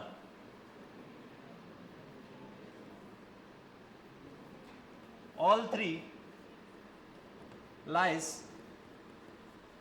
in a plane। क्या कहना चाह रहा है मास्टर, इधर सुनो। मैंने लिखा है ये तीनों लाइनें कौन कौन सी, इंसिडेंट रे वाली लाइट, रिफ्लेक्टेड रे वाली लाइन और नॉर्मल, ये तीनों के तीनों एक ही प्लेन में लाई करेंगी, यानी ये तीनों के तीनों एक ही प्लेन में होनी चाहिए। अब सुनो एक मिनट, रे इंसिडेंट वाली ऐसे आई, नॉर्मल वाली ऐसी है, क्या इन दोनों से ये बोर्ड का प्लेन बन गया? दो लाइनों से एक प्लेन बन गया। तो तीसरी वाली लाइन जो है वो भी इसी प्लेन से गुजरनी चाहिए। इसका मतलब ये रिफ्लेक्टेड वाली कभी भी ऐसे आने वाली नहीं है, ऐसे ऐसे कुछ नहीं आ सकती, वो उसी प्लेन में आएगी जिसमें ये दोनों है। क्या बोला, पल्ले पड़ा? ये तीनों की तीनों जो लाइनें हैं, इंसिडेंट रे, रिफ्लेक्टेड रे और नॉर्मल, तीनों एक ही प्लेन में होनी चाहिए। इसका कहने का मतलब ये है, इधर सुनो, जैसे ये सरफेस है, इस पर लाइट आके गिरी, ऐसे ऐसे गिरी, ठीक है, नॉर्मल बनाओ यहां पे, क्या नॉर्मल ऐसे होगा? इन दोनों से क्या एक प्लेन बना कि नहीं बना? इन दोनों से ये वाला प्लेन बन गया। तो रिफ्लेक्टेड जो होगी वो कभी भी ऐसे होने वाली, रिफ्लेक्टेड ऐसे ही होगी, इसी प्लेन में। क्या बोला, पल्ले पड़ा? ये दोनों लॉ रिफ्लेक्शन के लिए वैलिड है। इसमें प्लेन रिफ्लेक्शन, कर्व्ड रिफ्लेक्शन का कोई लेना देना नहीं, पूरे रिफ्लेक्शन के लिए वैलिड है। क्या ध्यान रखोगे? इतने से पे ये क्वेश्चन लेते हैं, इधर सुनो।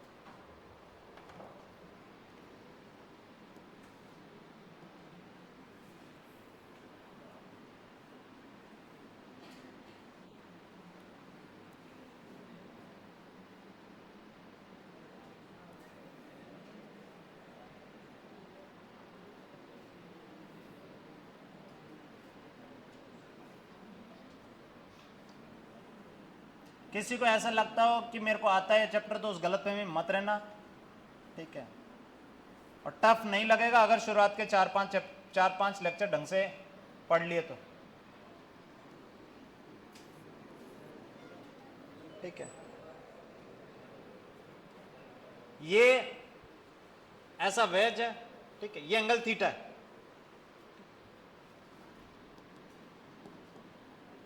हॉरिजॉन्टल से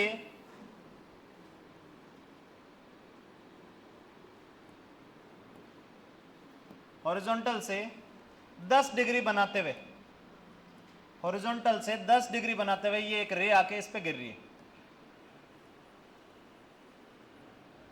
हॉरिजॉन्टल से 10 डिग्री बनाते हुए ये रे आके इस पे गिर रही है, ठीक है। और बोला आफ्टर रिफ्लेक्शन, आफ्टर रिफ्लेक्शन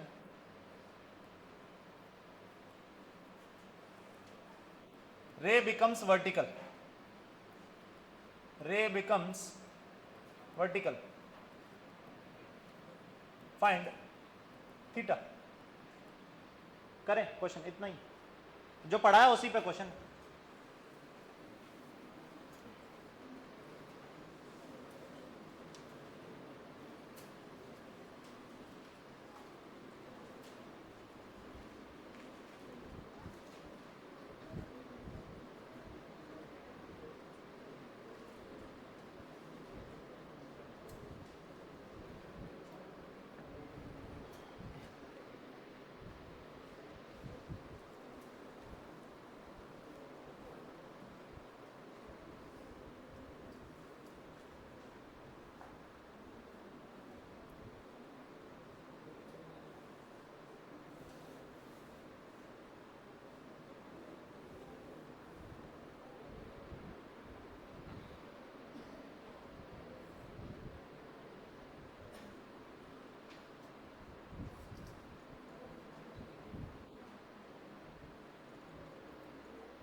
चलो इधर देखें,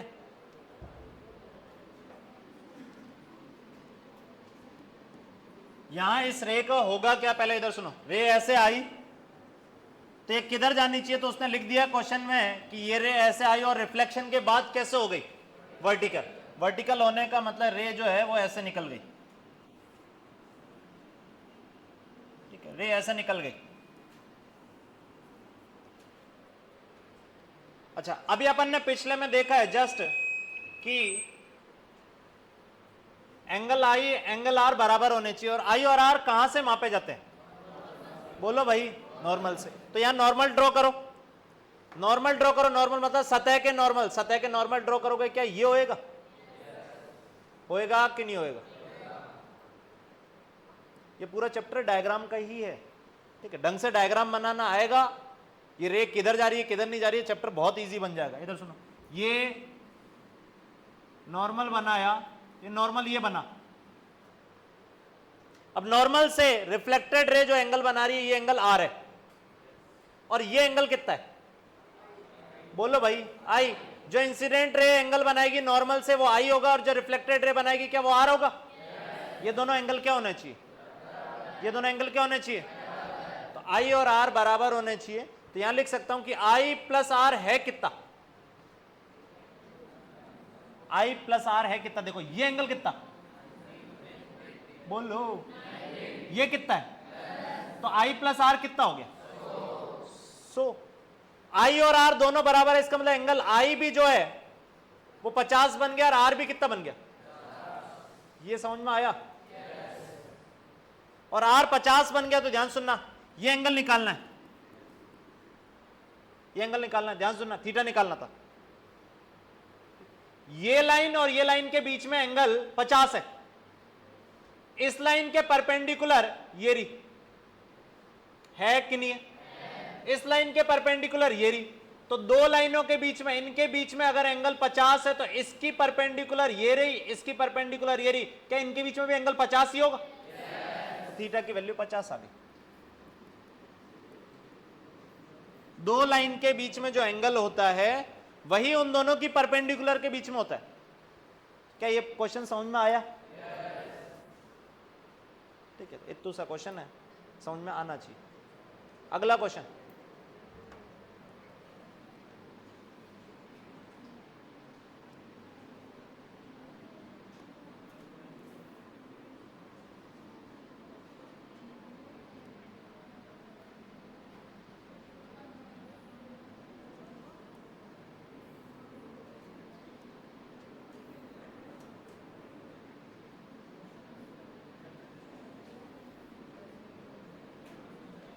अरे बात नहीं रहे,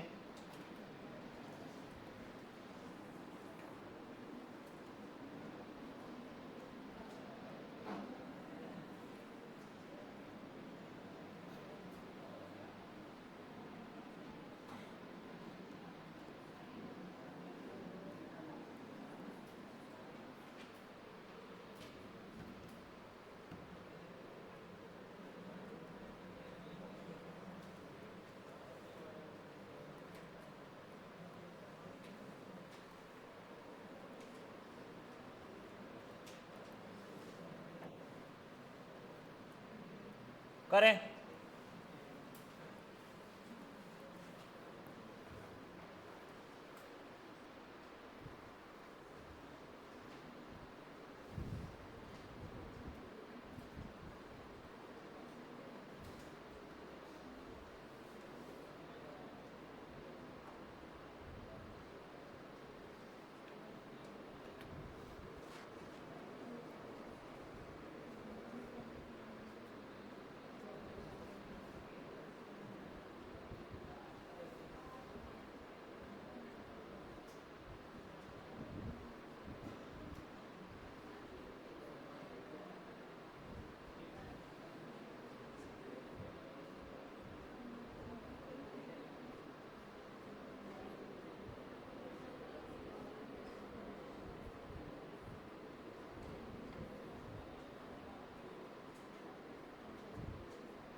हाँ जी, कर लिए क्या? देखें, रे जो इंसिडेंट रे है वो वर्टिकल है, इंसिडेंट रे वर्टिकल है। एंगल ऑफ रिफ्लेक्शन पूछ रहा है। एंगल ऑफ रिफ्लेक्शन मतलब नॉर्मल के साथ जो बाद वाली रे बनाएगी वो एंगल ऑफ रिफ्लेक्शन है। अब ध्यान सुना, नॉर्मल बनाओ यहां पे, ये रहा नॉर्मल,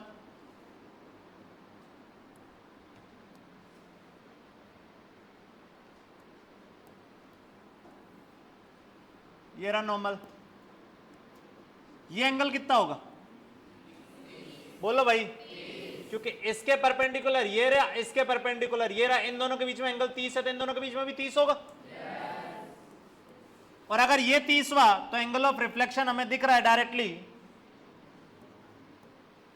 एंगल ऑफ रिफ्लेक्शन मतलब रे ऐसे निकलेगी,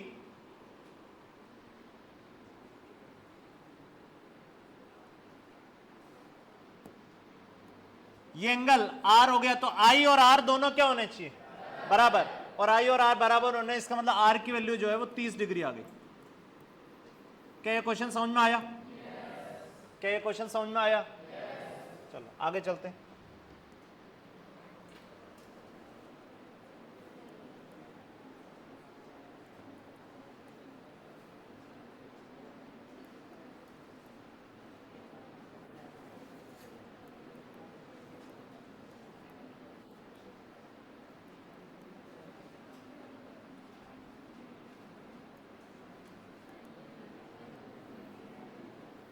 इधर सुनो, सम इंपॉर्टेंट टर्म्स, इधर देखो, कुछ इंपॉर्टेंट टर्म्स देखने वाले हैं। क्या क्या? इधर सुनो। सबसे पहला टर्म बीम, हिंदी में बोल दोगे पुंज। क्या बोल दोगे? पुंज। बीम हिंदी में बोल दोगे पुंज। अब बीम होती क्या है? इधर सुनो, बीम होती क्या है? मान लो लाइट इधर ट्रेवल कर रही है। अब लाइट इधर ट्रेवल कर रही है, हम चैप्टर पढ़ रहे हैं ज्योमेट्रिकल ऑप्टिक्स, तो ज्योमेट्रिकल ऑप्टिक्स पढ़ रहे हैं, इसका मतलब लाइट को मैं मानूंगा स्ट्रेट लाइन में ट्रेवल कर रही। और लाइट को स्ट्रेट लाइन में जब ट्रेवल कर रही है तो उनको अपन ऐसे एरो से दिखाएंगे कि लाइट इधर ट्रेवल कर रही है,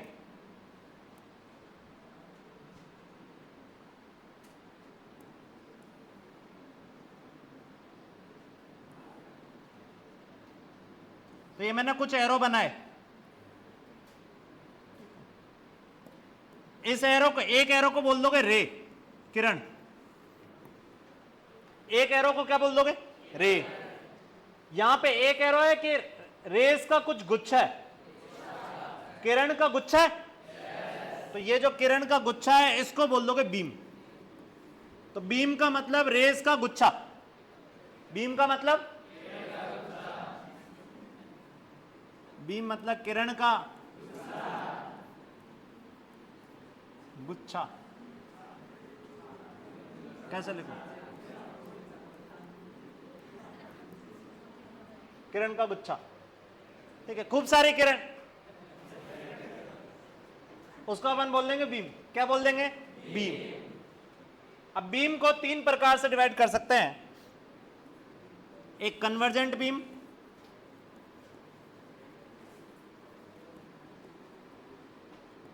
एक पैरेलल बीम,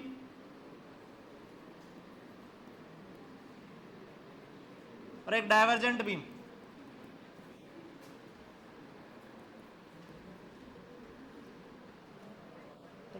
कन्वर्जेंट बीम का मतलब क्या है? इधर सुनो, बीम तो मतलब होता था रेज का गुच्छा, किरण का गुच्छा, तो वो कन्वर्जेंट है। कन्वर्जेंट का मतलब क्या है कि वो जैसे जैसे आगे ट्रेवल कर रही है, जिस एरिया में वो ट्रेवल कर रही थी वो एरिया घटता जा रहा है। एरिया क्या होता जा रहा है? घटते जा रहा है। जैसे ऐसे, ऐसे समझो, एक किरण ये,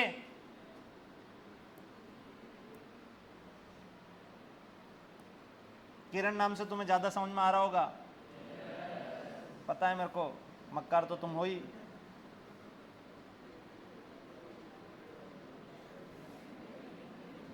चैप्टर अभी समझ में आने लगा है, पहले जब तक मास्टर रे बोल रहा था तब तक समझ में आई नहीं, किरण बोलते हमें समझ में आने लग गया।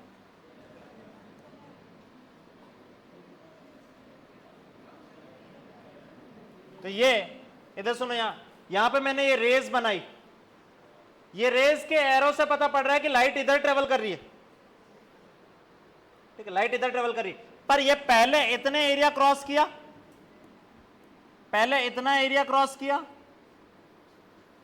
फिर इतना एरिया क्रॉस करा उन्हीं रेज ने, फिर उन्हीं रेज ने इतना एरिया क्रॉस करा। क्या एरिया जैसे जैसे लाइट प्रोपोगेट कर रही है उसी डायरेक्शन में एरिया घटता जा रहा है? यानी कन्वर्ज होती जा रही है, पास आती जा रही है बीम, जो रेज है रेज पास आती जा रही है, ठीक है, रेज पास आती जा रही है, तो उसको बोल दोगे ये बीम जो है, ये गुच्छा जो है, ये कन्वर्जेंट है। क्या ध्यान रखोगे? अब सुनना एक मिनट, इस एरिया पे सेम एनर्जी ई गिरी, वही एनर्जी इस पे गिर रही है, वही एनर्जी इस पे गिर रही है, क्या एरिया कंटिन्यूअसली छोटा होता जा रहा है? एरिया कंटिन्यूअसली छोटा होता जा रहा है, इसका मतलब लाइट की इंटेंसिटी जो है वो बढ़ती जा रही है। लाइट की इंटेंसिटी क्या होती जाएगी? बढ़ती जाएगी। अब ध्यान सुनो कैसे, मान लो एक टॉर्च लो, सुनो एक टॉर्च लो, वो टॉर्च के पास में ऐसे हाथ रखो, तो टॉर्च से जितनी भी एनर्जी निकली वो पूरी के पूरे इतने एरिया में बिखर गई। पर जैसे जैसे वो हाथ, टॉर्च यहीं रखो, हाथ दूर ले जाओ, हाथ दूर ले जाओगे तो जो एनर्जी थी वो एनर्जी अब इतने एरिया में बिखरेगी कि बड़े एरिया में, बड़े एरिया में। तो इंटेंसिटी जैसे जैसे इधर जा रहा हूं, इंटेंसिटी क्या हो रही है? इंटेंसिटी का मतलब कितनी एनर्जी पर यूनिट एरिया पर, इंटेंसिटी का मतलब होता है, इंटेंसिटी का मतलब energy per unit area per unit time, इसको बोलते हैं इंटेंसिटी। अब ध्यान सुनना, टॉर्च से मान लो एनर्जी ई निकल रही है, कितनी एनर्जी निकल रही है? ई। जैसे जैसे दूर जाऊंगा वो जितने एरिया पे वो एनर्जी फैल रही है वो एरिया क्या बढ़ता जाएगा? और एरिया जैसे जैसे बढ़ता जाएगा इंटेंसिटी क्या होती जाएगी? कम होती जाएगी। अब यहां क्या हो रहा है, इधर सुनो, वही एनर्जी कम एरिया में होती जा रही है, वही सेम एनर्जी कम एरिया में होती जा रही है, कम एरिया में होती जा रही है, मतलब इंटेंसिटी क्या हो रही है? बोलो भाई, इंटेंसिटी बढ़ रही है। क्या पॉइंट समझ में आया? तो कन्वर्जेंट बीम में रे की प्रोपोगेशन की डायरेक्शन में इंटेंसिटी, स्टेटमेंट जो मैं बोला उसका जवाब दें। कन्वर्जेंट बीम में रे की प्रोपोगेशन की डायरेक्शन में इंटेंसिटी क्या होती? बढ़ती। ठीक है। पैरेलल बीम, पैरेलल बीम नाम से पता पड़ रहा होगा, पैरेलल बीम का मतलब ये ऐसा हो गया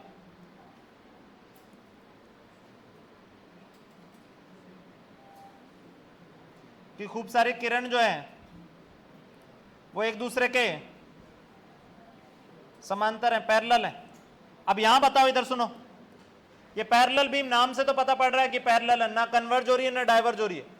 इस एरिया से पहले एनर्जी गुजरी ई, फिर इस एरिया से गुजरी वही एनर्जी, फिर इस एरिया से गुजरी। क्या यहां पे एरिया चेंज हो रहा है? सेम एरिया से वही एनर्जी गुजर रही है, इसका मतलब इंटेंसिटी क्या हो रही है? क्या इंटेंसिटी बढ़ रही है, घट रही है, क्या कांस्टेंट है? इंटेंसिटी कांस्टेंट है। तो पैरेलल बीम में इंटेंसिटी कांस्टेंट रहेगी।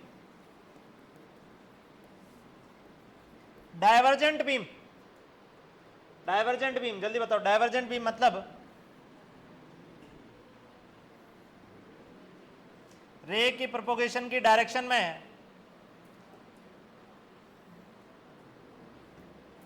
प्रकाश फैलता जा रहा है। ठीक है, हाँ, प्रकाश और किरण, ये सही है।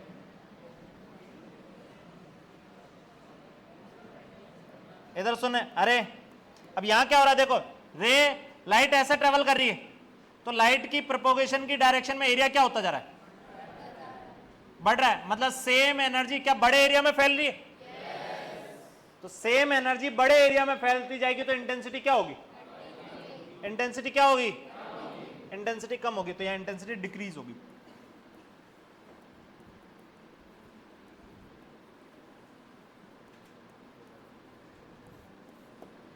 इंटेंसिटी डिक्रीज कर रही है जैसे जैसे लाइट आगे ट्रेवल कर रही है, इंटेंसिटी इंक्रीज कर रही है। ठीक, अच्छा अब जल्दी से मेरे को रिवाइज करा दो। बीम किसको बोला था? किरण के। बीम कितने प्रकार की थी? एक कन्वर्जेंट, एक पैरेलल और एक डाइवर्जेंट। कन्वर्जेंट बीम का मतलब जिधर लाइट प्रोपोगेट कर रही है उस डायरेक्शन में इंटेंसिटी क्या हो रही है? बढ़ रही है। पैरेलल बीम मतलब जिधर लाइट ट्रेवल कर रही है उस डायरेक्शन में इंटेंसिटी चेंज, और डाइवर्जेंट का मतलब जिधर लाइट ट्रेवल कर रही है उस डायरेक्शन में इंटेंसिटी कम हो रही है। क्या बोला, समझ में आया? अच्छा ठीक है। अगला next term, object and image.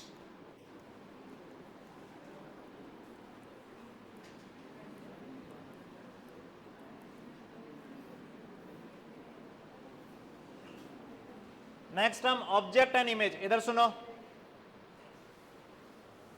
Object Hindi में बोल देंगे वस्तु या फिर बिंब। रे ऑप्टिक्स में ऑब्जेक्ट जो होगा वो अपनी मोस्टली बिंब बोलेंगे। क्या बोलेंगे? बिंब। इमेज को बोल देंगे प्रतिबिंब।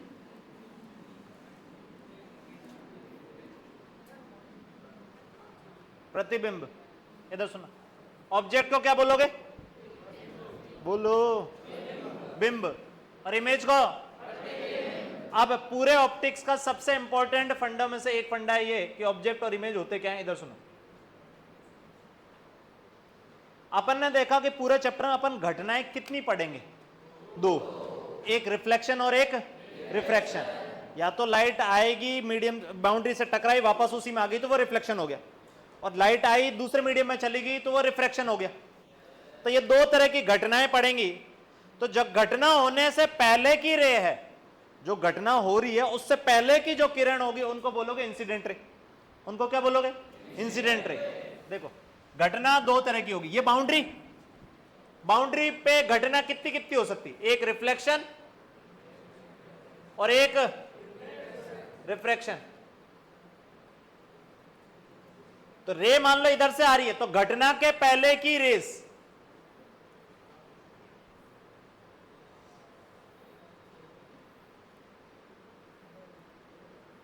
इधर सुनो, ये रे आ रही है ऐसे, घटना के पहले की रेज ये रही, घटना होने के बाद की रेज मान लो ये रही।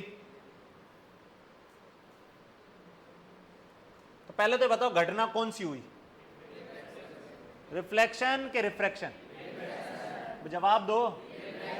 ये बेसिक फंड मैंने बोला ना, पूरे चैप्टर में शुरुआत के 4 से 5 लेक्चर ही इंपॉर्टेंट है, बाकी बहुत चंपू चैप्टर है। इधर सुनो, ये मीडियम 1,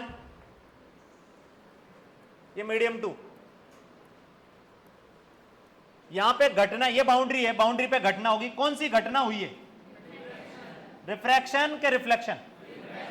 कैसे पता रिफ्रैक्शन हुआ? क्या लाइट दूसरे मीडियम में चली गई? तो घटना से पहले की किरण, घटना से पहले की किरण कौन सी है? ये वाली कि ये वाली? ये वाली। तो घटना से पहले की जो किरण होती है उससे ऑब्जेक्ट डिसाइड होता है। क्या बोला मैं? सबसे काम का चीज यही है। अभी तक कुछ समझ में आया हो चाहे नहीं आया हो, पूरे चैप्टर में काम की पहले पॉइंट यही है, घटना से पहले की रेज जो है उनसे ऑब्जेक्ट डिसाइड होगा, और घटना होने के बाद की रेज जो है उनसे इमेज डिसाइड होगी। ऑब्जेक्ट किससे डिसाइड होगा? ऑब्जेक्ट डिसाइड होता है फिनोमिना या घटना होने से पहले की रेस से।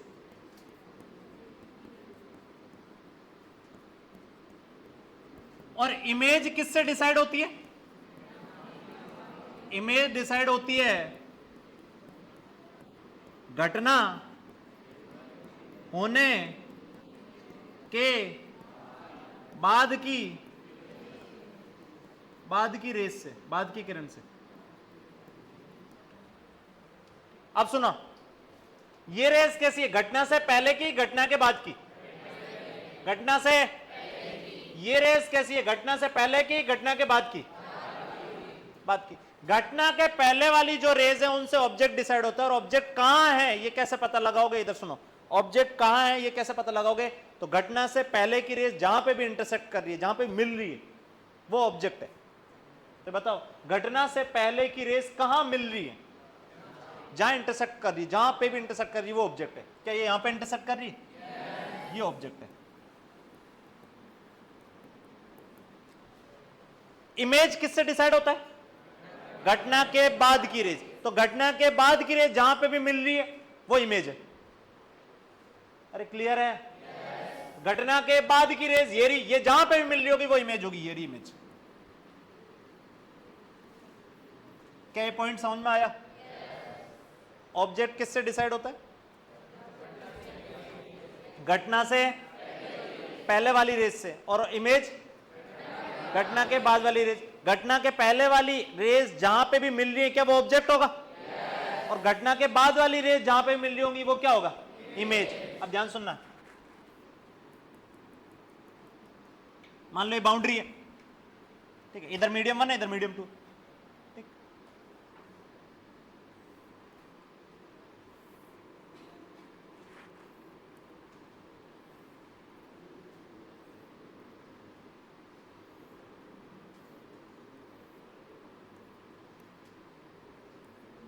ऐसा, इधर सुनो, पहले तो बताओ ये घटना कैसी हुई। तो भाई चैप्टर इसी पे ही है, अगर ये समझ में आ रहा है शुरुआत में तो सब समझ में आएगा। ये रिफ्लेक्शन के रिफ्रैक्शन, रिफ्लेक्शन हुई घटना, ठीक है। कैसे हुई रिफ्लेक्शन, तो जिस मीडियम से रे आई थी वापस उसी मीडियम में चलेगी तो रिफ्लेक्शन है। अब ऑब्जेक्ट और इमेज बताओ मेरे को, तो मैंने कहा ऑब्जेक्ट किससे डिसाइड होता है, घटना से। घटना से पहले रे क्या ये और ये वाली है, ये जहां पे भी मिल रही होंगी वो ऑब्जेक्ट है। क्या ये इधर कहीं मिल रही है, ये तो ऐसा आ रही है ना गधेड़ो, इधर कहां मिलेगी, इधर कहीं मिलने वाली, तो ये इधर कहीं मिलती, मिल रही है क्या, मिलती। अगर ये नहीं आता तो यहां मिलती, हाँ कि ना, तो ये ऑब्जेक्ट है, ये ऑब्जेक्ट है। मैंने कहा ना जहां पे भी घटना के पहले वाली रेज मिल रही है या मिलती हुई लग रही है वो ऑब्जेक्ट है, जहां पे भी पहले वाली रेज इंटरसेक्ट करेंगी वो ऑब्जेक्ट है। घटना के बाद वाली रेज, घटना के बाद वाली रेज बताओ, ये और ये, हाँ कि ना, वो कहां मिल रही है, क्या ये इस पॉइंट पे मिल रही है, ये इमेज होगी।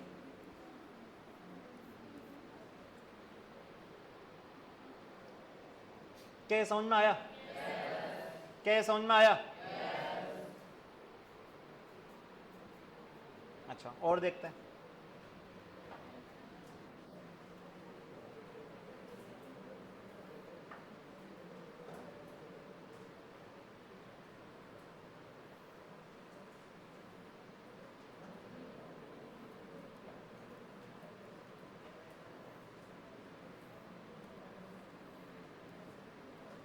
कौन सी घटना, कौन सी घटना, बोलो भाई, रिफ्रैक्शन, रिफ्लेक्शन, रिफ्रैक्शन, क्योंकि एक मीडियम से दूसरे मीडियम में जा रही है, ये बाउंड्री है बीच की, हाँ कि ना। तो घटना से पहले की रेस, क्या ये तीनों रेस घटना से पहले की है, ये जहां पे भी मिल रही है, जहां पे भी इंटरसेक्ट कर रही है वो ऑब्जेक्ट है। तो ये बताओ ऑब्जेक्ट कहां है, बोलो भाई, क्या ये वाला पॉइंट ऑब्जेक्ट होगा, घटना के बाद की रेस, ये जहां पे भी इंटरसेक्ट कर रही है वो इमेज होगी। क्या ये पॉइंट इमेज होगी, हाँ कि ना।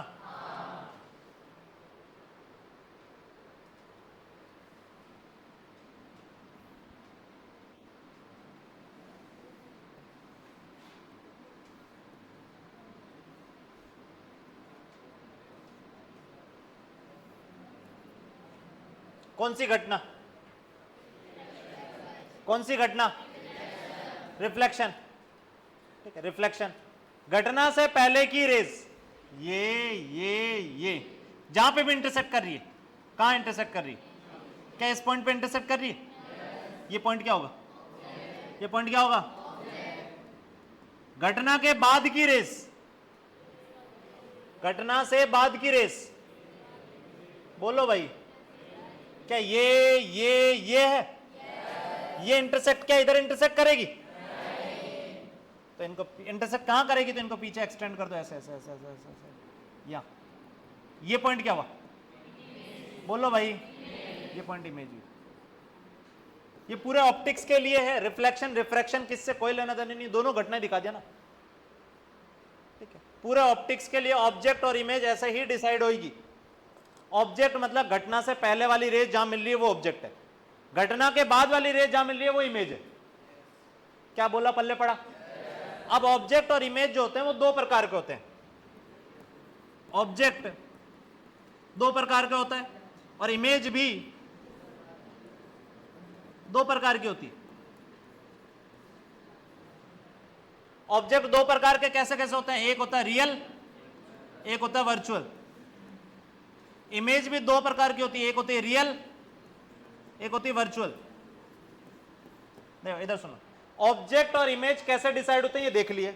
ऑब्जेक्ट कितने प्रकार का होता है, बोलो दो। कितने, कौन कौन से, रियल और इमेज भी कितने प्रकार की है, दो, रियल और। अब सुनना, ऑब्जेक्ट कैसे डिसाइड होता है ये हमने देख लिया कि घटना से पहले वाली रेस जहां मिल रही है या मिलती हुई लग रही है, जहां पे भी इंटरसेक्ट कर रही है वो ऑब्जेक्ट होगा। अगर वो रियल में इंटरसेक्ट कर रही है तो वो रियल ऑब्जेक्ट है, और वो रियल में इंटरसेक्ट नहीं कर रही तो वो कैसा ऑब्जेक्ट है, वर्चुअल। क्या ध्यान रखोगे? जैसे देखो यहां पे सुनो, यहां इधर सुनो, घटना से पहले वाली रेस, घटना से पहले वाली रेस, ये क्या ये तीनों पहले यहां कहीं मिल रही है? बोलो भाई, क्या यहां ये मिल रही है? पर क्या ये वास्तविक में यहां मिल रही है? ये ऑब्जेक्ट तो है पर ये ऑब्जेक्ट कैसा है, वर्चुअल। ये ऑब्जेक्ट है पर ये ऑब्जेक्ट कैसा ऑब्जेक्ट है, वर्चुअल। ये वर्चुअल ऑब्जेक्ट है। अच्छा, घटना के बाद की रेस, ये तीनों यहां मिल रही है, क्या ये वास्तविक में यहां मिल रही है? ये इमेज होगी, और इमेज कैसी होगी, जवाब दो, ये रियल इमेज होगी। रियल में मिल रही है, वास्तविक में मिल रही है रेस तो वो रियल, और रियल में नहीं मिल रही है तो वो वर्चुअल। क्या बोला, पल्ले पड़ा? यहां देखो, ऑब्जेक्ट बताओ, ये ऑब्जेक्ट रियल के वर्चुअल, बोलो भाई, रियल। ये इमेज जो है ये रियल के वर्चुअल, वास्तविक में रेस मिल रही है। यहां बताएं, ये ऑब्जेक्ट रियल के वर्चुअल, इमेज बोलो भाई, वर्चुअल। यहां वास्तविक में मिल थोड़ी नहीं, मिलती हुई लगेगी, रे तो इधर है, उधर तो रे मौजूद ही नहीं है। क्या ये पॉइंट समझ में आया? ऑब्जेक्ट कितने प्रकार का होगा, बोलो, रियल और इमेज कितने प्रकार की होगी, रियल और। रियल ऑब्जेक्ट की रियल इमेज बन सकती है, हाँ। रियल ऑब्जेक्ट की वर्चुअल इमेज बन सकती है, हाँ। वर्चुअल ऑब्जेक्ट की रियल इमेज बन सकती है, हाँ। वर्चुअल ऑब्जेक्ट की वर्चुअल इमेज बन सकती है, हाँ। इनमें कोई भी कॉम्बिनेशन पॉसिबल है। यहां तीन तो मैंने तुम्हें दिखा दिया। देखो यहां पे ऑब्जेक्ट कैसा, ऑब्जेक्ट कैसा, इमेज कैसी, ऑब्जेक्ट कैसा, बोलो, इमेज कैसी, ऑब्जेक्ट कैसा, इमेज कैसी। चौथा भी देख लो, मान लो ऐसा।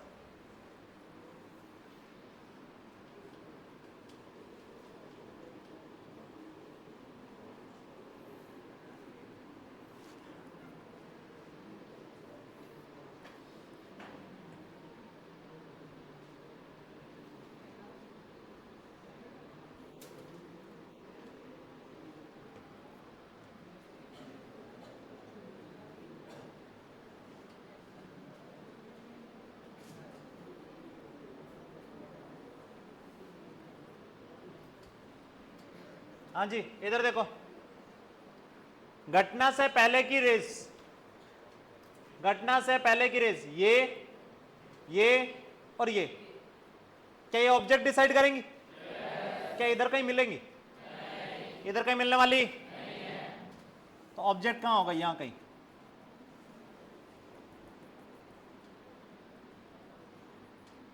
ये ऑब्जेक्ट कैसा हुआ, रियल के वर्चुअल? जवाब दो, ये वर्चुअल ऑब्जेक्ट हुआ। ऑब्जेक्ट है और वर्चुअल है।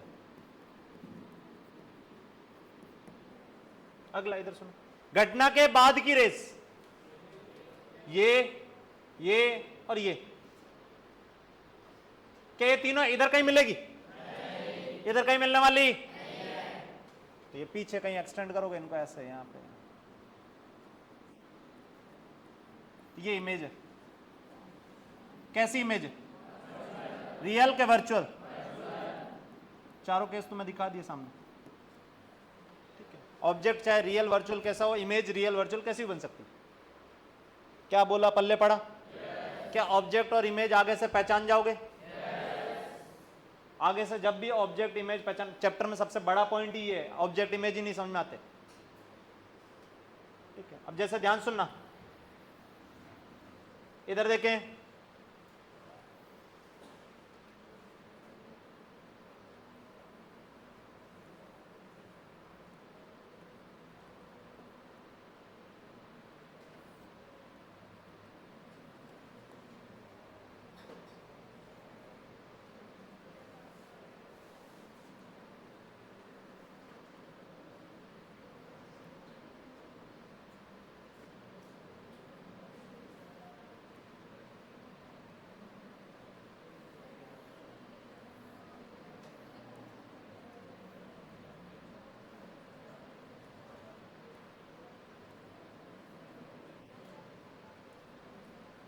इधर सुनो, ये ऐसा कुछ है।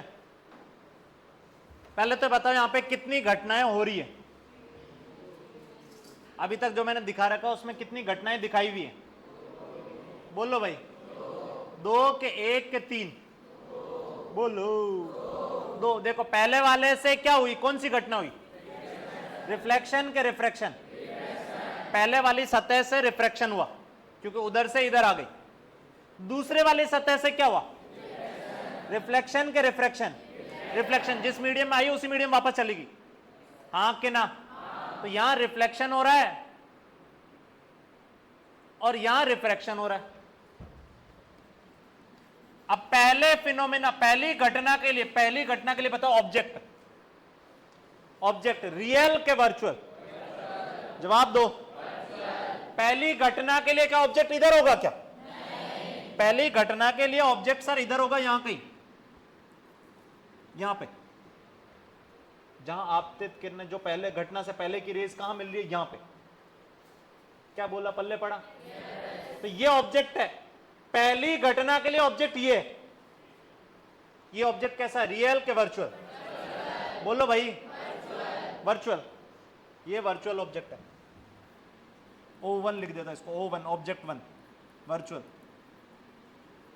अच्छा, पहली घटना की इमेज रियल के वर्चुअल? घटना की इमेज मतलब घटना के बाद वाली रे, घटना के बाद वाली रे, ये री, क्या ये तीनों आपस में मिल रही? क्या मिल रही? तो ये इमेज हुई। कैसी इमेज है? ये इमेज 1 लिख देता, रियल। क्या समझ में आया?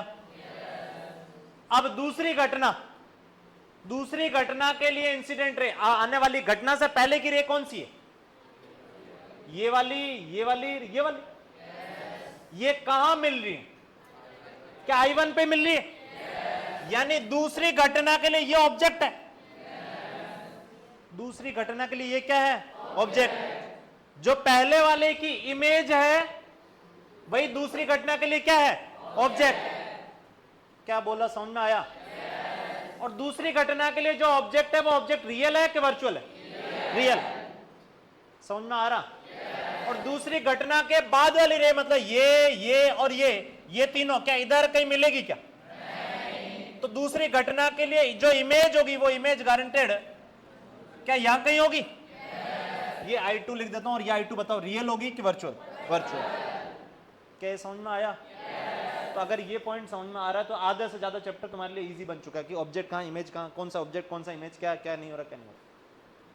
ठीक है, अब इधर सुनो, एक पॉइंट बताता हूं जो बहुत ही ज्यादा इंपॉर्टेंट है। इधर सुनो, मान लो 4-5 घटनाएं हो रही है।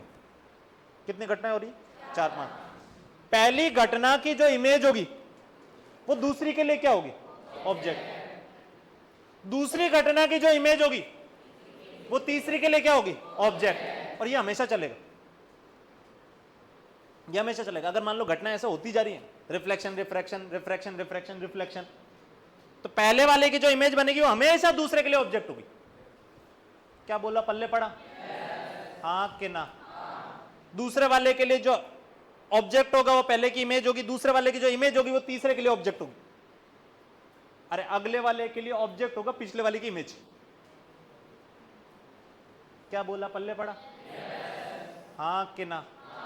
इस पॉइंट को आप खुद लिख लेना कि अगर मल्टीपल घटनाएं हो रही हैं तो एक घटना के लिए जो ऑब्जेक्ट होगा वो पिछली घटना की इमेज होगी। ठीक है, ऑब्जेक्ट इमेज पे यहीं रोकते हैं आज का, ठीक है, इसको छाप लें।